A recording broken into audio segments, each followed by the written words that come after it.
H-A-N-N-A-R-A-N-I.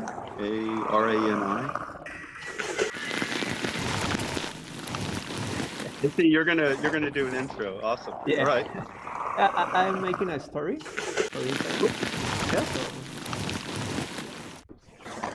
Yeah.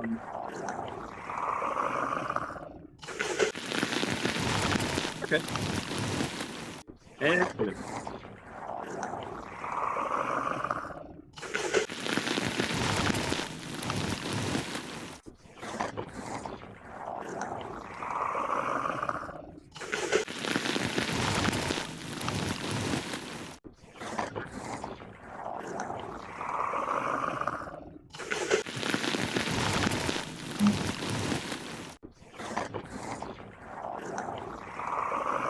Oh. Yeah, the two of us.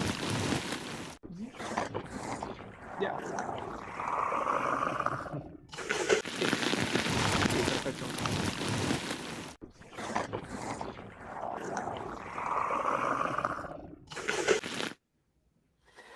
Hola, ¿cómo están StopMoMonsters? El día de hoy tenemos la suerte de estar con el gran David Daniels. Quizás ustedes lo conocen, si han visto estos videos tan psicodélicos en MTV de los años 90. Y bueno, él es uno de los grandes creadores de la técnica del Stratacut. Es quien, digamos, ha hecho los grandes experimentos y ha desarrollado esta técnica hasta el más alto nivel. Entonces hoy día lo vamos a tener en una conversación. Vamos a estar con Tony, con David, y ustedes pueden hacer también preguntas, las pueden dejar en el chat, tanto en español como en inglés, y yo las voy a leer al final de la entrevista para que David pueda responderlas. Los dejo con Tony. Tony. Hello. Where is my welcome? Okay, here. Hello, everyone. Thanks for coming. Thanks for coming to this live stream. Today we're really honored. We have David Daniels with us. He's the master of Stratacut. He's known for his MTV videos. He's also the inventor or developer of Stratacut, the technique where you slice a little piece to create motion, using stop motion as well. And well, his images are really psychedelic, really advanced Stratacut. And here we have him. Hello, good afternoon, David. Welcome to the stream.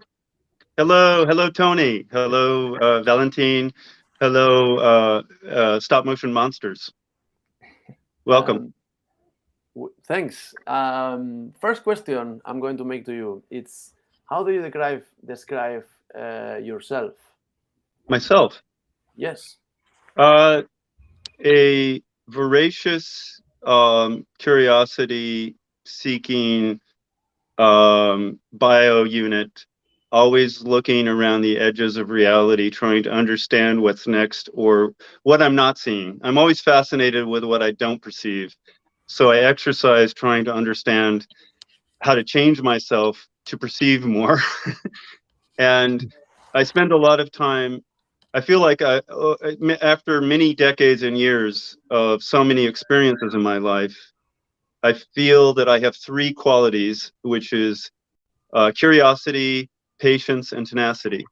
And I like thinking. I've decided at the end of the day, I like thinking more than doing.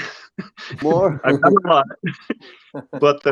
But the mental part of Stratacut is actually almost more fascinating to me than the actual part. And that's true of anything. I just love, music, art. I love politics, science. I love understanding the socioeconomic part of the world. So I have a very broad set of interests.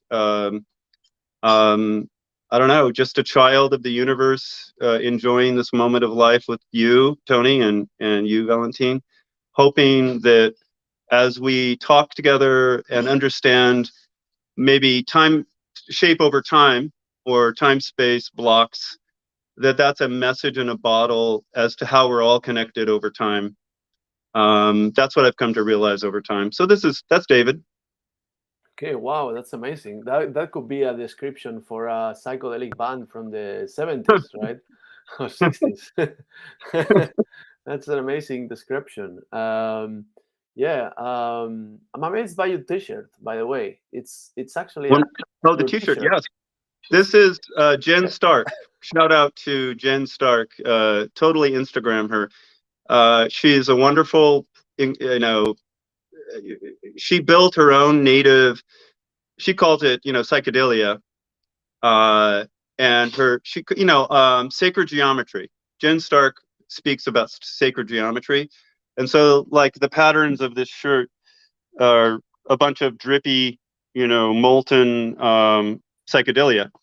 And in a sense, I love psychedelia because it's trying to describe a heightened experience where the inputs of color and shape are so intense that it forces you outside of your normal ego or your normal everyday mind to understand that there are powerful forces at work in nature, and Jen Stark captures one of those forces. I think of my own work as psychomorphic. That's a distinction because it's, my stuff is plasma neon. It's gooey. It's gooey psychedelia.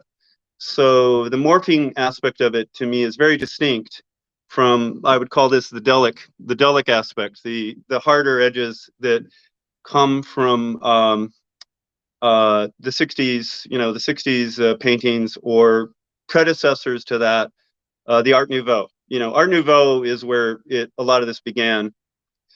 And the whole idea of, I think Terence McKenna said, psychedelic means of the mind, and the delic is actually knowledge or something. It's not actually the meaning of it to him is something else in Greek.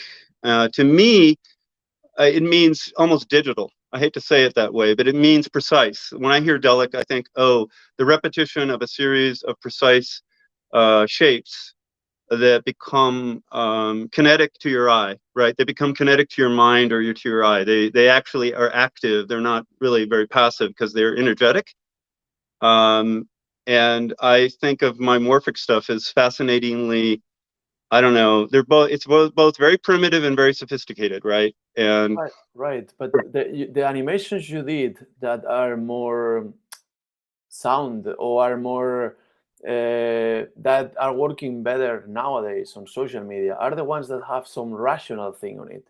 I understand your point of view is psychedelic, but you have some of those animations which are really, they have a little touch of reality, and those are the ones people are connecting more, right? Like the one you made for Onda, for this guy that starts to shout and his face is morphing, but we can feel the contact with reality, and it's amazing because your art always has this psychedelic path, but also has some touch of reality. You always take something from reality, right, and put it inside your Stratacut thing. I agree. I think that it makes it more interesting. I would say on a very primary level, when you cut a Stratacut on the side, when you can see the side of the block, the shape of that, in addition to the cutting surface, you're getting the reality of the actual tube or log or block or loaf, but you're also getting the unreality of the kinetic explosion that's happening inside the block. So your mind is having to look at two things at once and understand it that way. But to your point, Tony, I believe I do a lot of mixed media, right? If you go from Stratacut is a subset of clay animation, and that's a subset of stop motion, right? And I go back and forth through all of that, and I even go into full mixed media because the collision of reality to psychomorphic is more interesting because it makes the psychomorphic stand out. It actually forces you to understand, hey, this is weird, this is stable, and so the combustion between the stable and the weird is really entrancing. We can talk further, but I would think of, in a large sense, my battle or my focus is the dividing line between chaos and coherence. Yeah, exactly. That's yeah. how I was thinking. This Yeah. balance in this art, that's the Stratacut and experimental art you're making. the balance between reality and abstract or psychedelic. It's Right. the point where we find the amazingness on this art. Right. And, Um, and that's to listen, because I'm listening to the Stratacut saying, okay, don't make it so precise. Like, I could work harder and make Stratacut very precise. I could actually spend an awful lot of time making it really pristinely accurate. But my question is, what is the point? And the second piece is that MakerBot, or the robotic 3D revolution, will be able to make that anyway. Like, a precision thing would look like cell animation almost. If you took it so far, it would look like a synthetic precise thing. It wouldn't even look like Stratacut. On the other hand, you can do Stratacut textures, and they're fun. But when you align the textures with forms, shapes, narratives, characters, and recognizable objects, and then you actually rotate those objects or do other types of tricks with them, then it becomes really compelling. And that's the chaos versus coherence. I don't want to lose the energy of what's native to the medium, but I also want to give a guiding hand to anybody watching it, knowing, okay, I'm in safe hands. This guy knows what he's doing. I'm not just watching a bunch of chaos. exactly, and that's what makes amazing these Thanks. your creations. People, it's amazed of the quality that you are delivering. They don't understand how is that possible. What's going on? That's what I felt at the beginning. I was like, what? Yeah. What's that? That's not possible. How Isn't is that it exciting possible? though, to discover something that's impossible, but then realize when you watch the tutorials I made, Tony, you've seen some of those, right? A lot of people have responded that the tutorial, I did like 80 or 100 tutorials in stereo back 10 years ago, and a lot of people have learned it from that. Like, they actually dived in and they actually took the time, and so they realize, oh, it isn't a mystery box. There really is an understandable logic going on that they have access to. Okay, wow, that's amazing. I asked you just one first question. You develop a lot of things.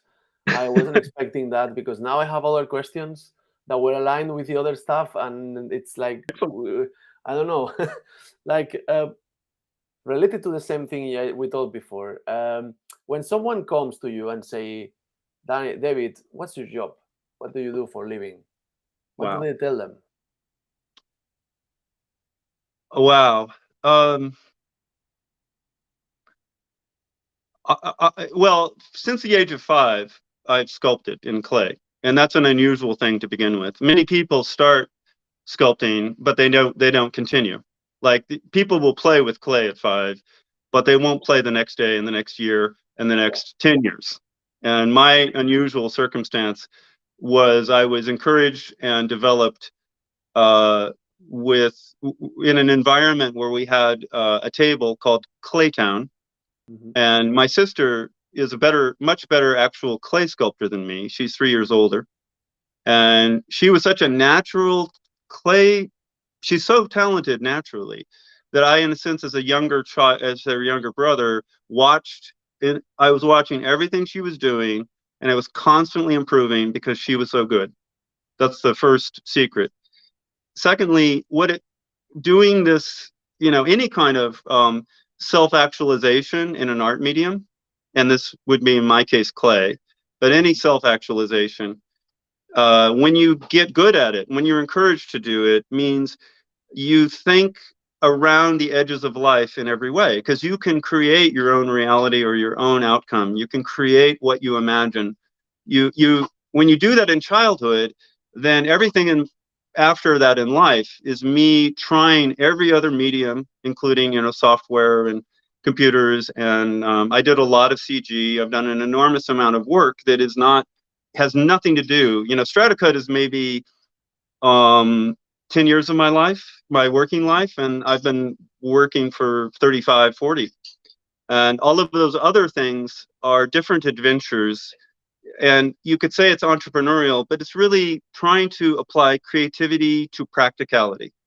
So when they hire me, I'm going to think creatively toward a practical solution and problem solving. Again, I think, I'm patient, I'm tenacious.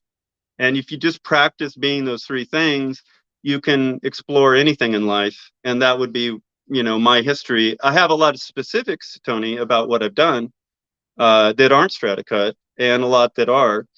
But that's what they would hire me for, is like, okay, he's going to think outside of the box. He's going to understand a very unusual, like, particular set of goals that client or that person wants to work with. And I will shapeshift to fit what I feel they need based off of those skills. That's crazy. That's amazing. You said at the beginning of this description, you said all of us started doing clay as a child, but then not all of us keep it doing it. And right. did you know that they made childs to play with clay so they can control his fingers? So when you go to school, that was something a teacher told me. They gave clay to the kids so they learn how to grab things or how to take things. So after they can give them a pencil for writing or something, Right. And it's really interesting because I broke this finger last month. Ouch. And that one was broke, but once they took off the thing around, you have to go to the hospital to make some treatment, right?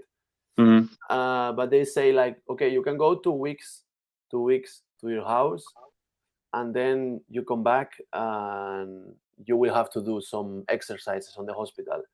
Right. But during those 2 weeks, I was doing the Stratacut, actually. I was doing Stratacut for the challenge. So I was playing with clay a lot. And once I arrived to the hospital after 2 weeks, they say, like, oh, you're okay. You don't have to go to the treatment because somehow you cure yourself, right? And that thing you said, it reminded me, because it's something physical. They teach us to train our brain. Right. And us, the people working with clay, has developed this thing, right, making our life around this, right? Because I had the same thing you said. You say you had a clay town when you're younger, when you're a kid. I did the same because I had the same beginning. right. So we are people that started with the clay and as a kid, and they liked it and they made a life from that. Yeah, I'm glad that it gave you great physical therapy Yeah. after your injury. I find that absolutely true, that my fingers are, have lots of muscle memory and abilities that wouldn't be there without sculpting. And I think it improves your understanding of anything you touch. I have to say that, right? Anything you touch, you have a different, like, I'm not very good as a cook, or very good, with smell, or deciding how to cook for taste. But I'm great with things that I can actually physically manipulate. And I think that teaches a really valuable lesson, like you described, even from beyond just the early age of learning to hold the pencil after you've been able to manipulate the clay. Beyond that, if you keep at it, there's a sense of completion, a sense of objective completion, and it's all you that made it, right? This is a very key educational, this is important for the human race to have, because the skill of knowing that you can create something that goes somewhere and see the result of that enlivens everything else you do in life, because then you become empowered to be able to dive into things without fear. And that's just fabulous. The amount of people teaching Stratacut is a shock, a surprise, an epiphany, and it's quite wonderful. And your interest in it, Tony, and yours, Valentine, is so heartwarming, because I hear stories of people teaching it in Eastern Europe, people teaching it to underprivileged people in Los Angeles. And when they describe this back to me, they say that the kids are actually empowered. They see a developmental progress in the kids that is better than not doing it. They're not doing great. Great Stratacut takes some time, but they're doing fun Stratacut, and they've got that sense of completion. Like, I made it, I did these things, and then I saw what the result was. And that's actually really an educational moment for anybody, certainly as they're developing, and even later in life, like us. Yeah. That's yeah, great. Can you tell us your influences? Where did you learn? What was your influence when you were younger? I'm always reluctant. I love all, I love 10% of all the music I hear, but it's of all genres. Like, I don't have a particular genre that I don't want to listen to. I will listen to all kinds of music, and I won't like most of it, but I will like a bit of all of it, if that makes sense. It's true of movies. I can think of all the movies I've seen, and there's so many good ones, it's always difficult, because if I pull out one, you're basically thinking, oh, he likes this and this. But the truth is, I want to make an argument for broad spectrum openness. So now I'll go specific. Stanley Kubrick. I watched 2001 when I was 11 in a Cinerama Dome. And a Cinerama thing is the closest thing you can get to giant, fully immersive wraparound at that age. And at 11, I wasn't so hardwired into traditional narrative. We all know that most movies and films, 90% of them at least, follow a certain kind of path that different books can explain to you, how it opens and the middle and the close. But Kubrick was making a silent movie, right? If you look at that movie, it's music and a silent movie, but it's so fucking advanced, right? It is all about this place that doesn't exist, and it was done so beautifully. You could imagine having, the fact that they landed on the moon. I mean, these are things that I experienced and you only saw as history. The reason it was so impressionist to me was not only it was trying to take on the epic of what is the meaning of human race, where is it going in the cosmos. These are all themes that I carry with me. It also was a narrative that was absolutely non-traditional, right? The non-traditional narrative is really important there and powerfully done. And so you can see that in Buzzbox, my early film, even though it's nothing like slow, beautiful Kubrick, but it is attacking a non-traditional narrative. Buzzbox is both cycling, meaning it's going through the days of the week, Monday, Tuesday, Wednesday, Thursday, but it's also escalating. It's also going on a ramp. So it's actually kind of going exponential as it cycles all the way through it. So this was non-traditional narrative filmmaking. You did the same in a short film. Which short film? You did the same in one of your short films. I'm always doing that. You did like Monday, Tuesday, Wednesday, same thing. Yeah, that's what I mean. Buzzbox, sorry. Yes, correct. Buzzbox. Buzzbox is the short film. I started it in 1982, finished it in 1985, and that was, you would call, the birth of Stratacut. And to that, I want to explain what it is and what it isn't. It's not Mia Fiore. Mia Fiore is a ancient pottery technique from the Egyptians. It's perhaps 4,000 years old. The current iteration of Mia Fiore are Fimo beads or glass beads, and these are extruded, and they're designed to be the same thing, only in a very long block, right? Only a very long tube. The goal of Mia Fiore is just to duplicate a pattern and to have that pattern run all the way through it. The goal of Stratacut is distortion. It's controlled distortion. The intent is not to make it all the way the same all the way through. And what I think of as my invention, if you will, is developing the language of that, right? Saying, if you do this, this is the result. If you do that, this is the outcome. And developing all the textures and tools and angles and ideas that make it a controllable medium, not an abstract, like Fissinger was abstract, right? He took some wax and cut some slices in the 30s, if then. Lonnie Reiniger was slightly figurative. You'd have to say Prince Ahmed was slightly figurative. And I want to shout out to Walter Ruttmann. Walter Ruttmann was the actual animator. So we give Lonnie a lot of credit, but you know how everybody gets glossed over on credit after the years go by. And the big name is what's remembered, but it's also important to remember the animator who really did that was Walter Ruttman. And he did, a sort of figurative horse and a sort of blobby, shape. So that is it. That's I don't know, but I didn't know any of this, right? This is all stuff that I was made aware of long after BuzzBox. People came up to me and said, "Hey, have you heard about Fissinger? Hey, have you heard about Lonnie Reindecker?" So you could call it a co-reinvention, but truthfully, it's absolutely everything, because the shape, creating a language, an actual series of technically understood outcomes based off of inputs. This is code.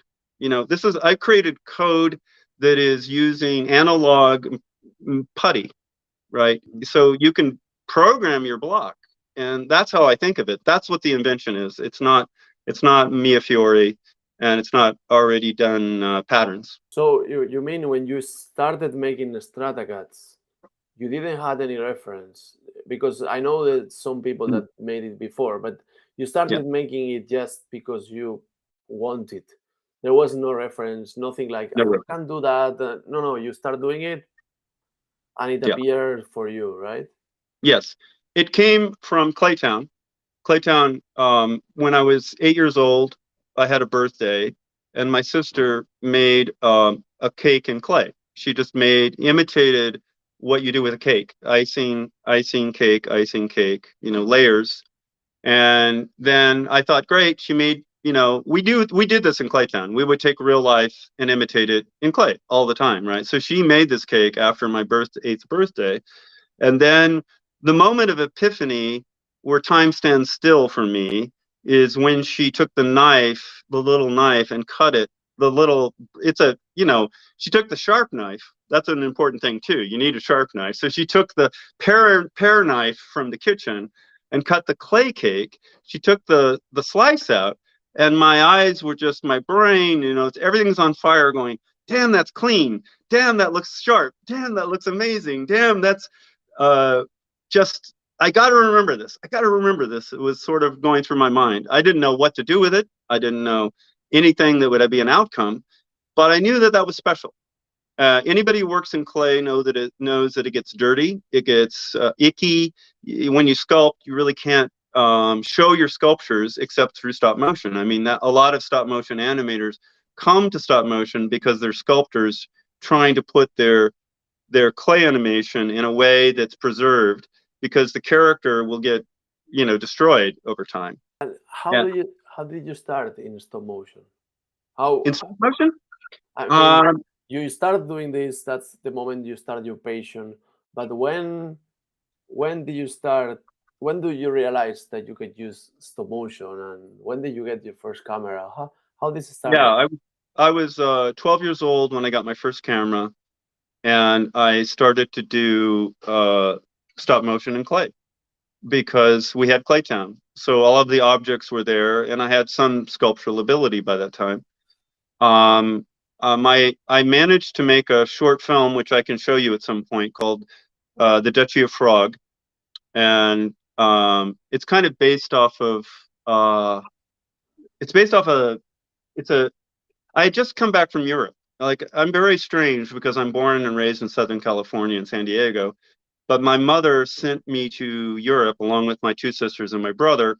He was 18 and I was 11. So we were in a VW camper van during the summer of, I guess, 1970, maybe, going around Europe. And then I just brought back all of those influences. And I loved that because it wasn't Disney. It was the real thing. You see the real thing, not the imitation thing that Disney gives you. So the Duchy of Frog is, in a sense, taking all of these European influences of sculpture and style, and I made a film that made me some money. It was strange, at 13, people recognized, oh, that's pretty precocious, and they gave me a trip to New York. They put me up in a very fancy Plaza hotel, and I realized at that moment, oh, this is a career. This is a gig, maybe. I can do a living. I like it. So fast forward, I learned all of traditional filmmaking, and by 21, I was accepted in CalArts from my undergraduate school. And in that summer, as I think I was 21, I could be 22, I finally had time where I wasn't working. Often everybody has to work in the summer or do jobs, so either you're doing school all your life or you're working, or you're doing school or you're working. So for some reason, I had 6 weeks where I wasn't working, and I knew I was going to go to CalArts, and I thought, this thing that I did when I was 8, that's interesting. So I sat down with the clay and started slicing it from every angle. I started manipulating it, twisting it, doing all the shapes, and realized, hey, there's a total language here. This is predictable. And I took that and made BuzzBox. So it was a series of experiments and growth. That's how I had to learn all of the traditional stop motion in order to understand how to use the Stratacut by that age. Hopefully that makes sense. Mm-hmm. Yes, okay, that's great. Have you ever considered to make something bigger, like longer footage? What's the longest short film you ever made? Yeah, that's 15 minutes. That's BuzzBox. Yeah, that's the IP I own. I show videos, Stratacut videos, much shorter. No, the answer is no, absolutely not, because it takes too long. But the point is, you are taking this as a perspective of an artist, that you are making the art, and it's only you, the person making the art at this moment. When I'm asking you if you want to make something bigger, of course, if one day you want to make a film in Stratacut, it will have to have a team of people making the Stratacut. It won't be one person making a whole film, because that's impossible. Even if you have 50 years to make it, it's not possible. So when I'm asking that, did you ever imagine to do something like train few people and make it faster? You did 15 minutes by yourself.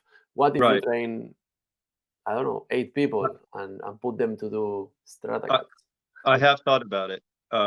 It did seem daunting, because I have used, other animators in my commercial work or in my rock music videos, but they are what I call a sous chef. A sous chef in Stratacut is understanding how to make lines and textures and simple things that anybody who can cook and sculpt can be a sous chef. I'm just saying, hey, give me a bunch of this, give me a bunch of that, and they manufacture that. And so I can do the complicated programming of it. And that I can't really teach that skill. I can't teach it in 10 weeks, which is a long commercial time. I can't teach it in 4 weeks, which is a typical music video, which is ridiculous. So I never thought of that realistically. I could even imagine with you, Tony, that might be sort of realistic, only because so many people have watched the tutorials from 10 years ago, and people like you and so many others have taken up the idea that this is a worthwhile genre. It's a medium with a lot of satisfaction. You would have to design the narrative to fit the talent level of what your ambition was. So I'd have to almost reverse engineer what I wanted to say in order to make sure that it fit. I would also make it, like you say, real and Stratacut. I would do stop motion and real things in integrated with the Stratacut. So it wouldn't be all. My feeling is that the technique itself is like a fuse being lit, and you're getting this high-powered kinetic fire of image making going on. And there's a point at which the eye and the audience only wants like 15 seconds or a minute of that before they just drop off into hypnosis land, right? They either say, all right, I'm just tripping, or they say, what's going on? When does this end? Maybe even, I don't know what they're going to think. And I know that it's better, as in BuzzBox, to mix it up. BuzzBox is chaos and coherence, but it's also Stratacut versus epileptic stop motion. You know, half of my film is epileptic stop motion. It's not all Stratacut, and it's intentional. In my theme was, I would say, seduction and abuse, and the Stratacut is seductive, it's hypnotic, and the epileptic stop motion is abusive, meaning it's trying to go bam, bam, bam, bam, bam into your eyes. You're getting all these flickerings and these intense physical stop motion things going, and then you're going back into the slow moving, nice, seductive Stratacut. And that way you keep people interested and off balance, and therefore surprises keep happening. If it was all 15 minutes of Stratacut, it would A, be difficult, and B, yeah, narratively difficult, and B, you would have to fight the urge. You could do it. You could do it. It would be beautiful. You would have to have pauses. You know, you'd have to have things that get intense and then they slow down, and intense and slow down. Of course, there is a film that was made about Van Gogh, and it's all made with oil paintings. Right. It's one oil painting for each frame. So that's nuts. Right. And people, it was crowdsourced. Right. And I think that's true. I mean, you and I, Tony, briefly talked about crowdsourcing Stratacut based off of a font or based off of another parameter that allows everyone to participate, but makes the narrative thrust of what we're trying to get done comprehensible to the audience, right? They'll all understand why 26 different people do 26 different alphabet, you know, pieces. They do a letter each. That paradigm, that framework, or like if you're doing StopMoMonsters, that's a framework. And so you could make a short film about them, you know, just monster after monster or letter after letter. And that way it's 26 different people doing it, but it has a singular narrative that's understandable. That would be the goal of any long form. And I'm not saying it would be as simple as that. It could be very complicated, but you'd have to have it structurally understood why this many styles were doing it, and why many of those styles are simpler probably than my work, meaning I don't expect a lot of rotating objects from other people yet. Teaching that is really difficult, and it requires somebody who's really willing to throw down 6 months of their life full time and has a understanding of space over dimension over time, you know, has a geometric way of thinking, and wants to do it. And everybody has a life and everybody has different interests. So teaching, you know, who's going to show up and say, yeah, I'm the person who's going to dedicate and I'm going to learn it as good as you, or close, you know, it's fine. If it's almost as good, it's great. I would love to have 3 or 4 people who understood it at almost at the level I do and work with them. That would be great, because they would actually level up as we work together. And that would be like a final cherry on the top of my career, maybe, that the mental way of thinking about it is passed to other smart minds who have the time and want to do it. Why not organize a course or something like a way of teaching? Or right. I know it's really specific, but I think it's something interesting. I mean, you did the tutorials on your website, and they are great because it's the only thing we have. Yeah. But this knowledge you have and you are teaching on those tutorials is going to be kind of your legacy for next people looking to do it, and it's the things we have for learning. Right. So, well, you know, I've been doing that this summer. You know, I've done 6 Instagram AMAs, which were all tutorials as I was building blocks.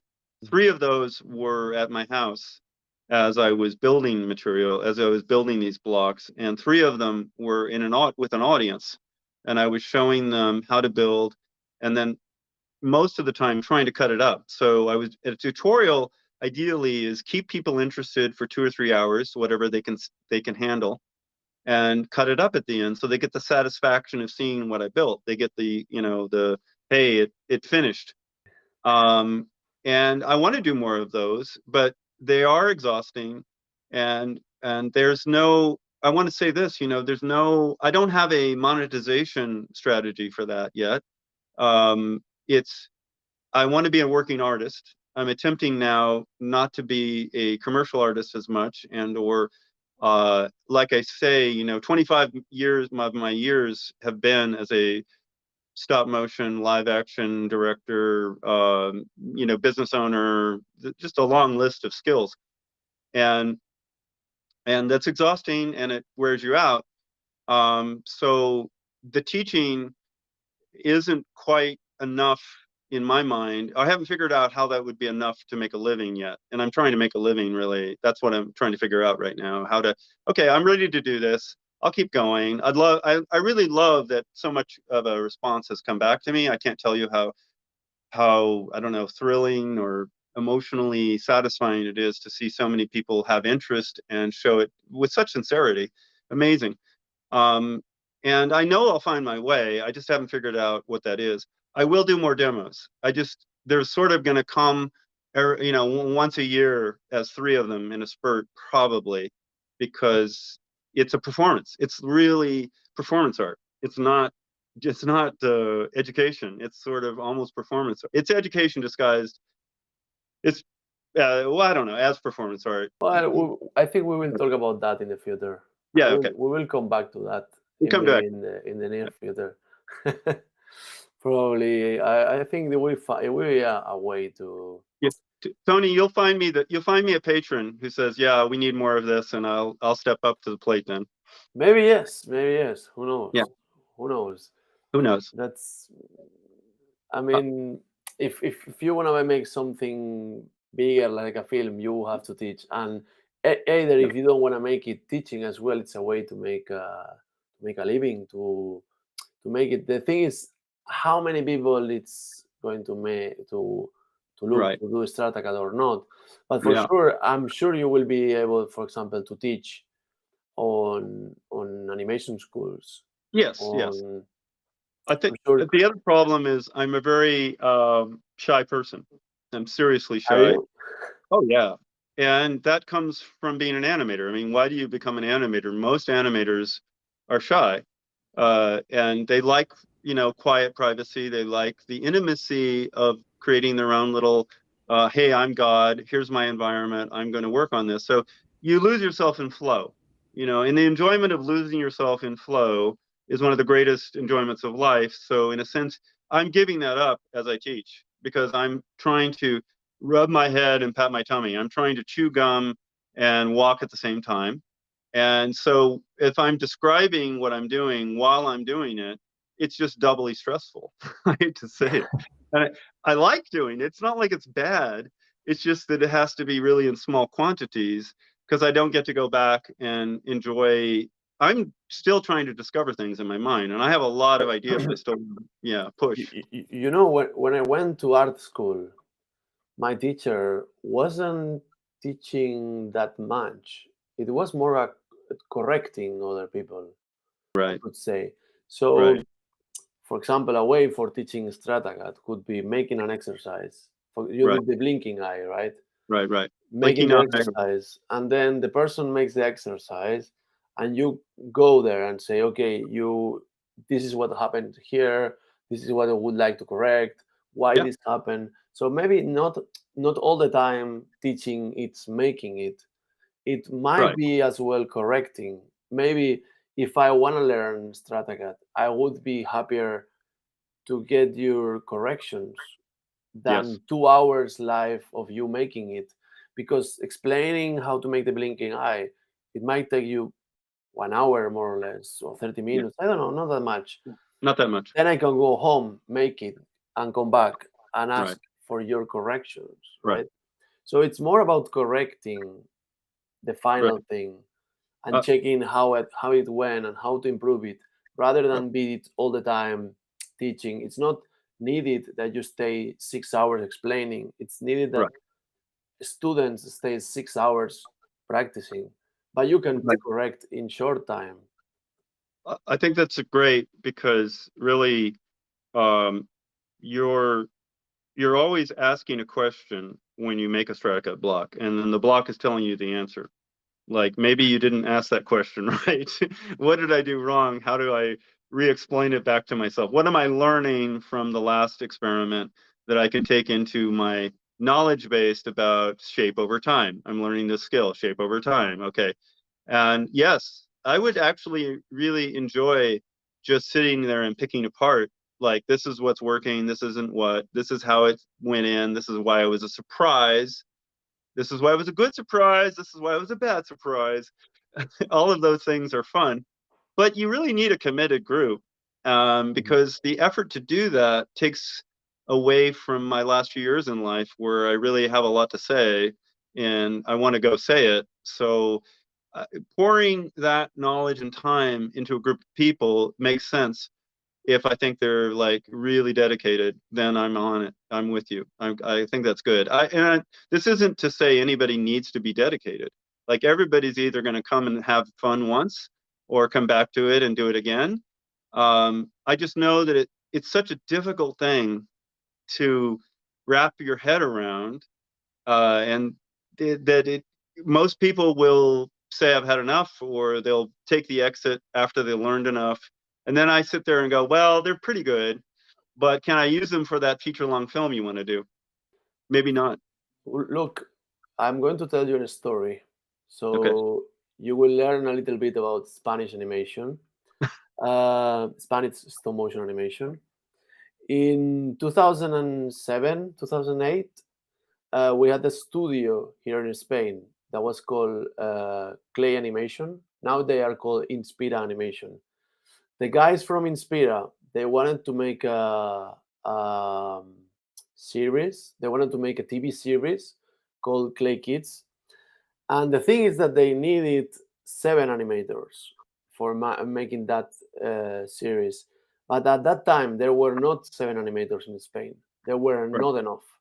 So Right. what they did They is taught that them. they decided to teach the people. Yes. And how they make it was really interesting because they made a course. You had to pay for the course. In that case, Of course. was 1,000 euros or 2,000 euros. I don't know on that time. Right. And you had to stay a couple of months. That was 2 months animating non-stop, 8 hours every day. Right. There were 14 people making the course.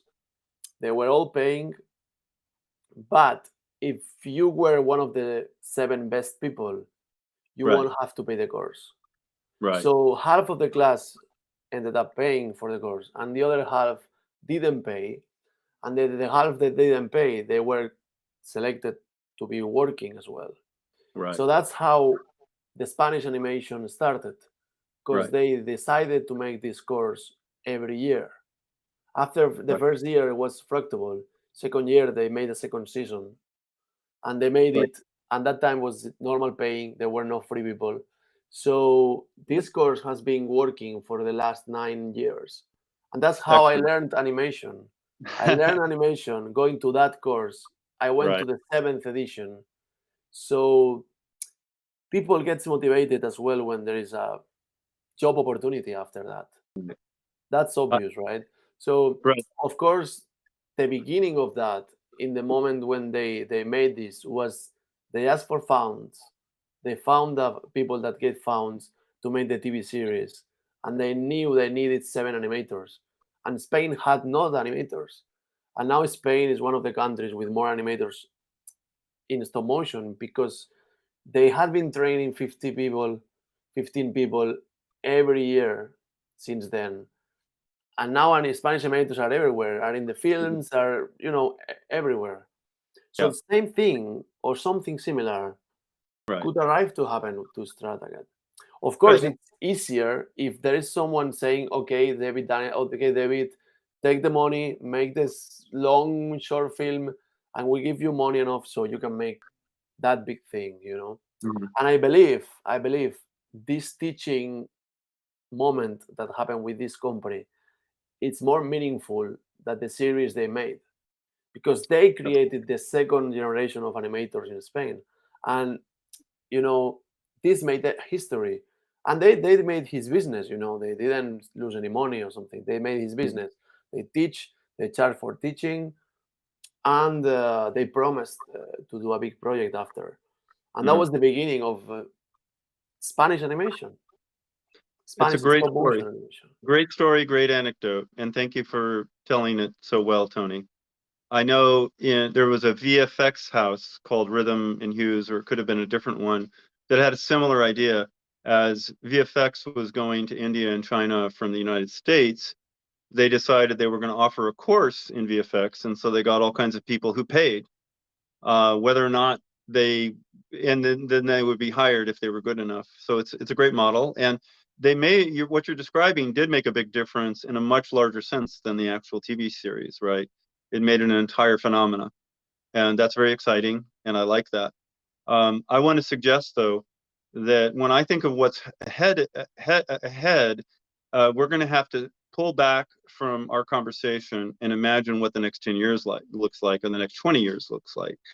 Having started in stop motion with a Super 8 camera, having continued it with a 16 millimeter camera, having continued it into digital, having continued it into all these formats, every moment there was a new resolution improvement, there was a new rebirth of stop motion. An ability to capture it at a higher resolution meant an enormous amount of new stop motion all of a sudden was just showing up, because the power of the texture and the surfaces in a real place, the more vivid that is to the eye, the more powerful the stop motion experience is. But I feel that the next 10 or 20 years are actually going to be about artificial intelligence. And the human component is going to be dramatically altered. And we are going to become, in a sense, composers of all existing media. You will be able to say, hey, I want this, this, and this with your text prompt in the style of Jack Skellington. Or I want this, this, and this with your text prompt in the style of Stratacut, really. It's a matter of training the Stratacut data set on the artificial intelligence data set and using the transformers or other ways to bring in the giant databases of logic that has been trained. And I believe that you can make a feature out of that. Like that's a feature, right? You can, in a sense, create little Stratacut seeds, like something that's a 1 second or 4 seconds long. You put that into the giant box that studied all of the Stratacut that existed, and you put the text prompts in, and you can interpretatively take your little 4 second Stratacut seed and let it go for a minute or 10 minutes. The fact is that when you write a paragraph, AI can write a whole book based off of your paragraph after that. When you put in music now, music is harder. Everybody admits that music is more difficult, but in the next 3 or 4 years, you'll put in 3 bars of music and it will write the whole music for you. This is, I don't fear this. I think we embrace it. And I think that we have to reimagine what the future of media looks like, because there will be an enormous amount of high quality media that will be very easy to make.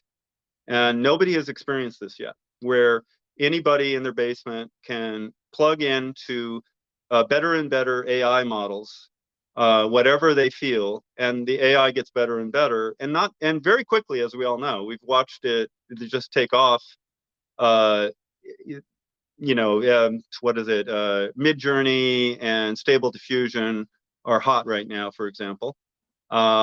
This is really the next sea change in every way. Now, I think having the talent and skills you've learned in stop motion or in Stratacut is still very useful, because in stop motion, you'll be able to do 4 keyframes. You'll just basically put your puppet in A, B, C, D where you want him and press the button, and it will do the in-betweens for you. And after you see the in-betweens, then you'll add the Tex Avery button. You'll say, all right, now model that off of the stretch and squash of Tex Avery. And you'll see it do this whole other gig. And if I'm wrong by 5 years or 10 years in my estimate, so be it. But I'm not wrong over the next 10 or 20 years that that's actually the new form factor of media. So I wanted to blow your mind on. I don't really think so. I don't really think so. You don't think so? People, no, I don't think so. Interesting. I think it's people will still love real format, and I'm sure there's going to be new formats of things, but I don't believe machine can make the in-betweens on stop motion, because the magic of stop motion is the mistakes, as you said with Stratacut. Yeah. And this is not going to be able to be made by the computer. It's going to have another styles. Of course, some people will lose their jobs in animation because it will be a machine making it, but still there will be people finding the gap and making things with the new technology, and it's always going to be like that. Last week, I seen a clay artist I know from Instagram who make a clay sculptor, and then he uses a 3D scan, and you can see the sculptor from all the sides. But it's much faster and much more natural if you build the character, because it's your character, than if you try a machine to make it. And it's always going to be like that. And also stop motion, it's old fashioned today as well. And they say the stop motion was dead in Jurassic Park, but No, still people is making it, and now you can use your phone for making Right. stop motion. So more people is doing stop motion every day. Right. Every year that passes, we have more stop motion films. I talk with producers, and they Right. say every year we have more. Every year we do the record of stop motion films made compared to the year before. And that's because it is in opposition to all things digital and all things computer generated. I understand its attraction is because it isn't Exactly. as easily manufactured in mass. Correct. But I want to suggest that I am looking when in hockey or in soccer, you're always looking at where the ball is going or the puck is moving. You're not looking at where the ball is now or where the puck is. And I'm not saying I'm right, and I appreciate the alternative. But I can send you links and you can share them with your audience, and maybe they can have a discussion too. I have been watching this carefully for 5-6 years, and the growth is actually on that hockey stick curve where it is able to do stuff your eyeballs just cannot believe. And I'm not saying that people won't. This will be a long transition. I'm not saying everyone's losing their job tomorrow or in the next year. I'm just pointing out that if you're in your 20s, it would be good to learn some Python, and it would be good to play a little bit with these models, because they will become so powerful that the impression, if they can do the impression of stop motion as a legitimate, real looking thing, you'll agree that if it can do that, that will be as good as the real thing. Now, my impression is your skills are still useful, because you can shoot the seed frames. You can put your stop motion down and put it in your own set with your own character, and that's the seeds that go into the AI. They will still come across to the audience. Anyway, I don't want to I'm interested. I would love the validity of the human artist. I'm not interested in letting the human artist go either. But I also try to debias myself, even if I'm a human and want to stay the machines won't win. I reluctantly accept reality when it shows up, and I'm hoping I'm wrong. I hope you're right. We will see. We will see. I hope is still useful, all the knowledge you created over those years. I hope it's still Absolutely. useful and people will learn from that, because I think it's a good moment, because even if you did that on the 90s and you did a lot of Stratacuts and you made a living from that, some people start to realize that this is possible now, because social media is spreading the word. And that's why I want to ask you, why did you join Instagram? Why now? Why now? I'll give you two practical reasons. One is physical. I ran an animation VFX stop motion mixed media studio called Bent Image Lab in Portland, Oregon. I had two partners. I had an enormous amount of creative people and talent come through that studio, and we did a lot of work that kept. It's like you in Spain with Inspedia, keeping talent in Portland in 2000 when we started, 2001, was very important to us, because there was a cratering of stop motion movies and commercials. It's a long story, but the dot-com bubble burst. Agencies weren't interested in buying anything for a good year. And so we started this company, and it was very successful at making amazing work and training and keeping all this talent in Portland. But that burnt me out. I'm just saying that there was this moment in 2015 when I was ready to quit, and at some point it really burnt me out. That caused a physical reaction that gave me what do you call it, an autoimmune disease. You would call it fibromyalgia is what they label it in the US. It's where your brain is telling your body that it's sore, it's in pain, and all these muscles hurt, right? Fortunately, the good news is it's not real. I'm not, my muscles aren't in danger and I'm okay. The bad news is that I perceive that to be. And so it stopped me from being in that business. It literally was like hitting a brick wall physically. So I had to stop being a part of that business. What that did is allow me to reconsider what my life was about, why I'm doing this, where I'm going. And then 2 years after this hit in 2019, I was tinkering again. I had a lot of time on my hands. I did a lot of thinking and I was able to tinker again. And I started to finally feel better, various reasons, long story, last year. And this is why. Last year, I finally realized I have a lot of creative ideas. I'm working on a lot of projects, but I can finally do them again. That's all. I'm just better enough now. It's still there, but I'm better enough. And so this is why 2022 Instagram. It's also been a revelation to me because I have learned so much about people's response and how they perceive it, what they think about it, how they've enjoyed it.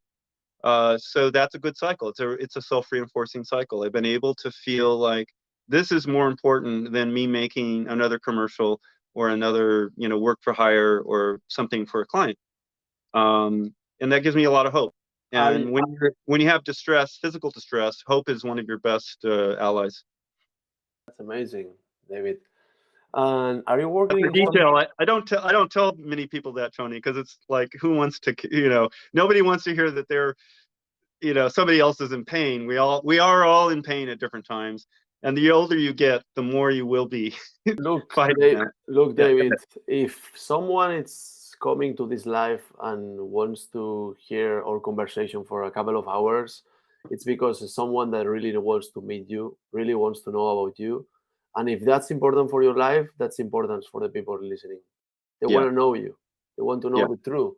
So, and I have some questions here on the chat. We will ask you the questions of the people after. And they are asking like this kind of personal things. I see someone asking about the business side, and they're asking things that they want to know the truth. They want to know the life of the artist. So it's great you sharing this. Okay. It's really great. And I want to ask you something. Are you working in something new? Yeah, absolutely. What is it? Can you say? Is it personal work? No, yes, it is personal work. Okay, I'll try to. My difficulty is I have 12 different things going on simultaneously all the time, as you know, mentally. So to explain that simply, I'm going to try not to bore you. Maybe that's why you feel that pain. I'm working on Stratacut NFTs, but not as traditional NFTs. I see NFTs, I've been looking at them for several years, like many people, but they have a lot of problems, and I want to deliver something of really high value and permanent use that isn't a JPEG that can be hacked off the IFPS, that isn't a procedural thing. There's all the formats are fine. I believe that there's a physical digital twinning in NFTs that I can do. My technique is ideal because, in a sense, you're owning an original slice if you get it. But I also feel that this is another thing I'm working on. I'm going to try to explain is something I would call a grid camera. A grid camera is multiple cameras, maybe 2, 4, 6, 8, whatever amount, that are separated by a much bigger distance than interocular stereo, because artificial intelligence can do the in-betweening, right? It can recreate the physical understanding of what it's looking at when you spread those cameras apart at perhaps a 5-to-1 ratio, meaning if the camera is 5 units of distance from your object, the next camera can be 1 unit of distance to the left or to the right. And then I would add more cameras. And in a sense, those cameras aiming at that target create what's called a light field. And light field cameras have existed for 30 years. They're just tedious.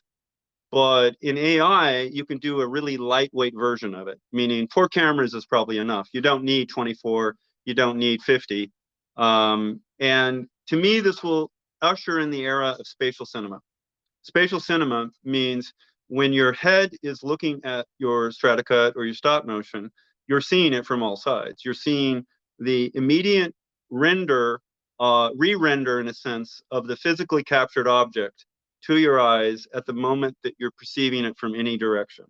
This is transformative. This is going to happen regardless if I touch it or not. I just am encouraged that we're close enough to the fulcrum or the turning point where this is actually practical, right? It hasn't been practical up until now, and it may not be practical for 2 more years, but in the next 5 years, this is super practical, and I'm convinced of this. This is another rebirth of stop motion to me, right? And stop motion is ideal because it isn't live action. It's slower.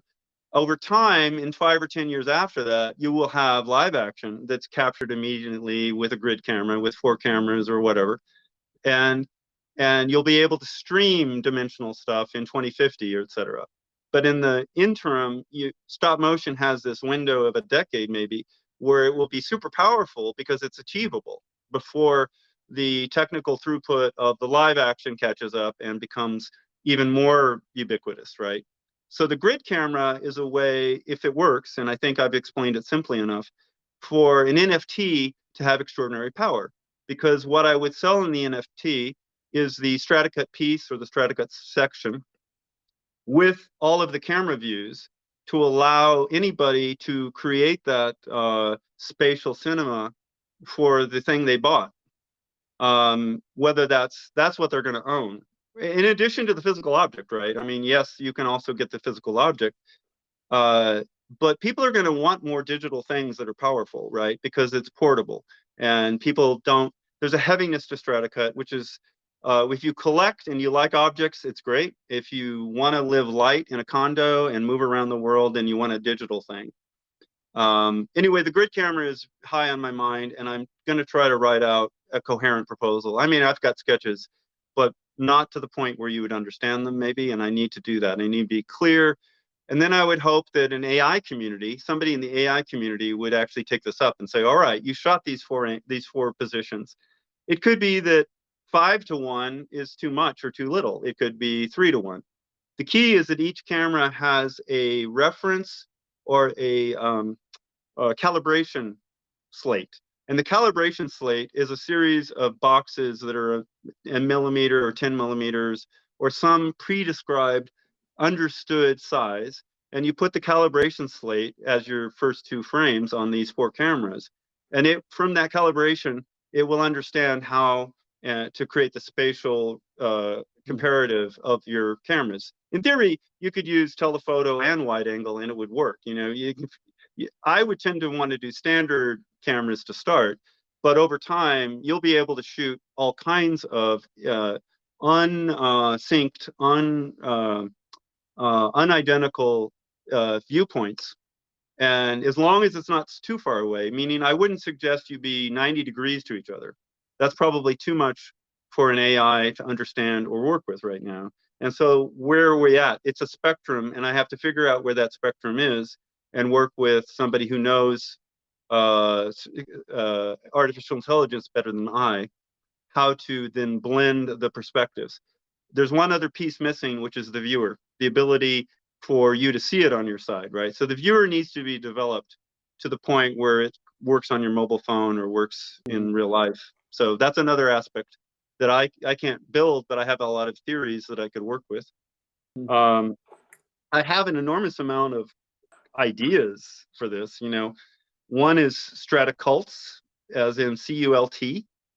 I would label the NFT a Stratacult, and you can then make blocks of all these design characters because in a sense we're all separating. You know, social media is separating us in a bad way politically, in a good way socially perhaps, or like we're able to do this conversation precisely because it exists.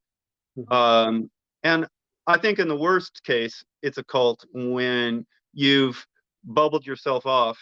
So you know my work. I love doing snarky politics. I love doing strange creatures. I love doing whatever.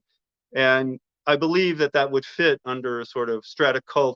I could put out an edition of 10 or 15 characters that you understood spatially, and you would own 20 frames of that. So that 20 frames is the seed for your spatial cinema. So you can own, in a sense, a designed Stratacut that you can be your posse. Like you can just have that be a part of your world, and that's your world. I don't own it, and nobody else can have it. You can actually get something unique. I've probably gone on and long enough, so you're going to want to ask a question. Yeah, I want to ask you if you have any advice for the people that's making his first Stratacut for this StopMoMonster Right. challenge, because they want to hear an advice from the master, you know. Sure. Well, first look at some videos, even the recent ones on Instagram, because or old ones. You know, Tony, I always give a 20-second brief saying, you know, remember that a line in Stratacut goes nowhere, an angle goes somewhere, and depending on the speed of the angle, that's how fast or slow your animation is. So go into your first Stratacut knowing that. Everything is more interesting on an angle. Textures are beautiful. You'd be surprised. You can do almost any basic sandwich of color, twist it up, put it at an angle, and get something out of it that's really quite fun to watch. So don't be afraid. Another thing is think 10 times. You know, there's an old saying in when you measure suits and you build costumes is measure twice, cut once. If you're going to build a house, measure twice, cut once, so your wood is cut in the right spot. And my advice is to measure 10 times and cut once, right? A lot of this can happen in your mind. You actually can begin to think sculpturally over time. You can begin to think shape over dimension over time. You can do that if you just sit there and go, okay, so if I do this, what? If I do that, what? You know, just really apply yourself to visualizing what it is, the outcome you think you can get, and then re-ask the question. You know, sure, write that down. Re-ask that question. Well, what about the next thing? This is not actually, doesn't require any clay, and it doesn't require any Stratacut. The important point is to do the fun part in your mind of understanding it, and then the likelihood is once you actually do the clay, it will come out not like you wanted, and then you'll ask the question again once you see it. And so by the time you're to your second Stratacut, you might actually get kind of what you want. That's my advice. Don't stop at one and spend a lot of time thinking. Did you ever heat or freeze the clay? Do you use hot or cold to make your Stratacut? Right. I think that's useful, but the temperature bands are so narrow that I didn't know how to control it. So it's possible someone can do that better, that they can understand that they have a refrigerator, a room that's refrigerated, and they have a knife. If you had your knife, not your spoon, but if you had your knife and you could put electricity on one side, you could have a circuit running through the knife. It would heat it up to a certain level, and you could try to experiment whether that gave you easier cuts or faster cuts or any of that. I think that's a great idea. Inevitably, it will be useful, but the temperature controls require a lot of experimentation, a lot of control, and they're very narrow. And so somebody willing to run up that hill will probably succeed. I think that's a great idea. But don't use a wire. Everybody, 1,000 times I've heard, haven't you used a wire? And it's not cutting cheese. It's not a cheese slice. Yeah. Use a sharp edge. What about your knife? Do you use a special knife for that? It's fairly simple. Here in the States, you would call it a cake slicer. You could also use what's called a meat slicer, although that has serrations in the meat slicer. I would prefer the cake slicer. All you need to know is you need a sharp blade, as sharp as you can get, and a very thin muscle.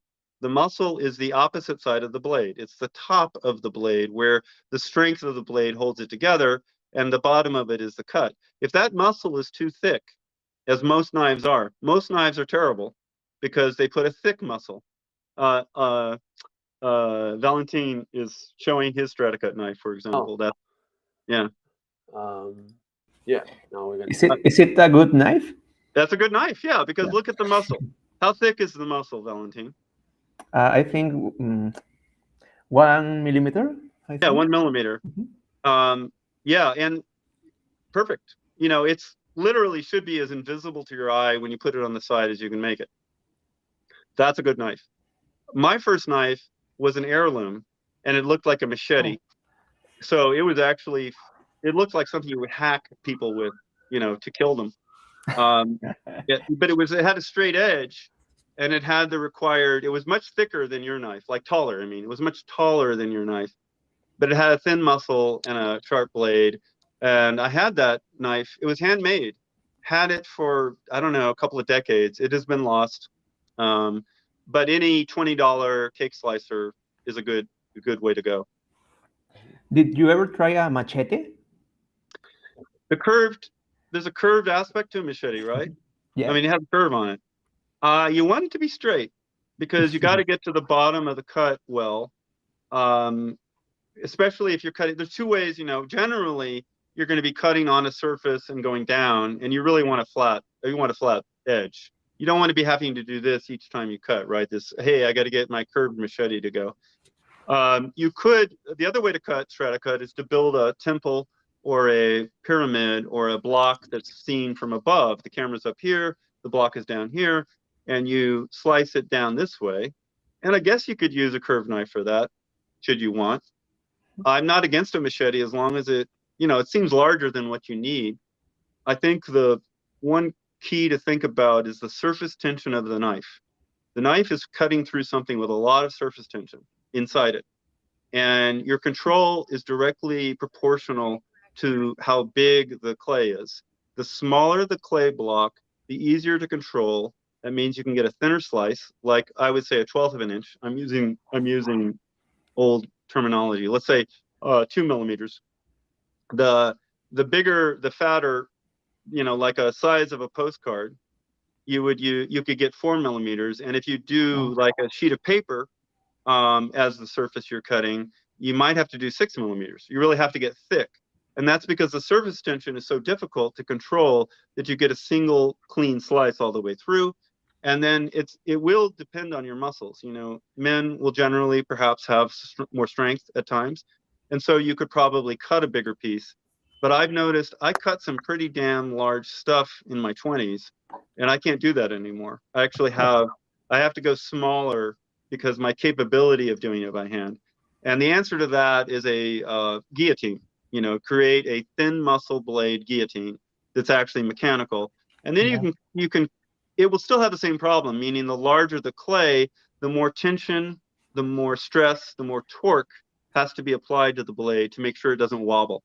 Because I have cut Stratacut, it wobbles, and then you dive out. You get a shaving, you get a little fillet. You don't get the whole slice clean, and then you have to go in and shave again and again on the same frame that you're shooting in animation.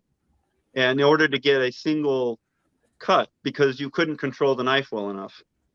But you can also bow the knife. Most people don't do that or know that. But if you have a long enough cake cutter, you can bow the knife slightly and go back in and take out pieces. With both hands. Yeah, with both hands, correct. Is there any recommended measure to make the cuts? Whatever you can do consistently. I'd advise to get some clay and practice before you actually take your solid colors of clay. You know, you need, I mean, Tony, you're showing the pasta grinder using it, right? But if you don't have a pasta grinder, what you should do with your Jovi or your Van Aken or whatever clay you have is, and I think Jovi is easier to cut, by the way. From what I can tell, that's a much easier thing to cut than Van Aken. So it could be actually easier to build larger. I couldn't tell you, but when you can practice making a cut as thin as possible but consistent, that's the right distance. But once you find that distance that you're able to do consistently, evenly, then you have to imagine programming the block with that increment. Because if you program a block that has a shallower or a steeper angle flow to the sheets of clay that are doing the angle flow of the animation, if that's going faster, like it's shallow, then you need to cut really skinny. But if it's going really slowly, like this, then you can cut really fat, because your animation, your 6 millimeters, isn't going to affect the animation and make it chatter. So you have to design your animation to fit the comfortable slicing distance. Yeah. Okay. You said the type of clay you're using. I think people will be interested to know. You're using Van Eyck? Van Aken. Van Aken. And the reason for that is it was the clay I used at age 5. And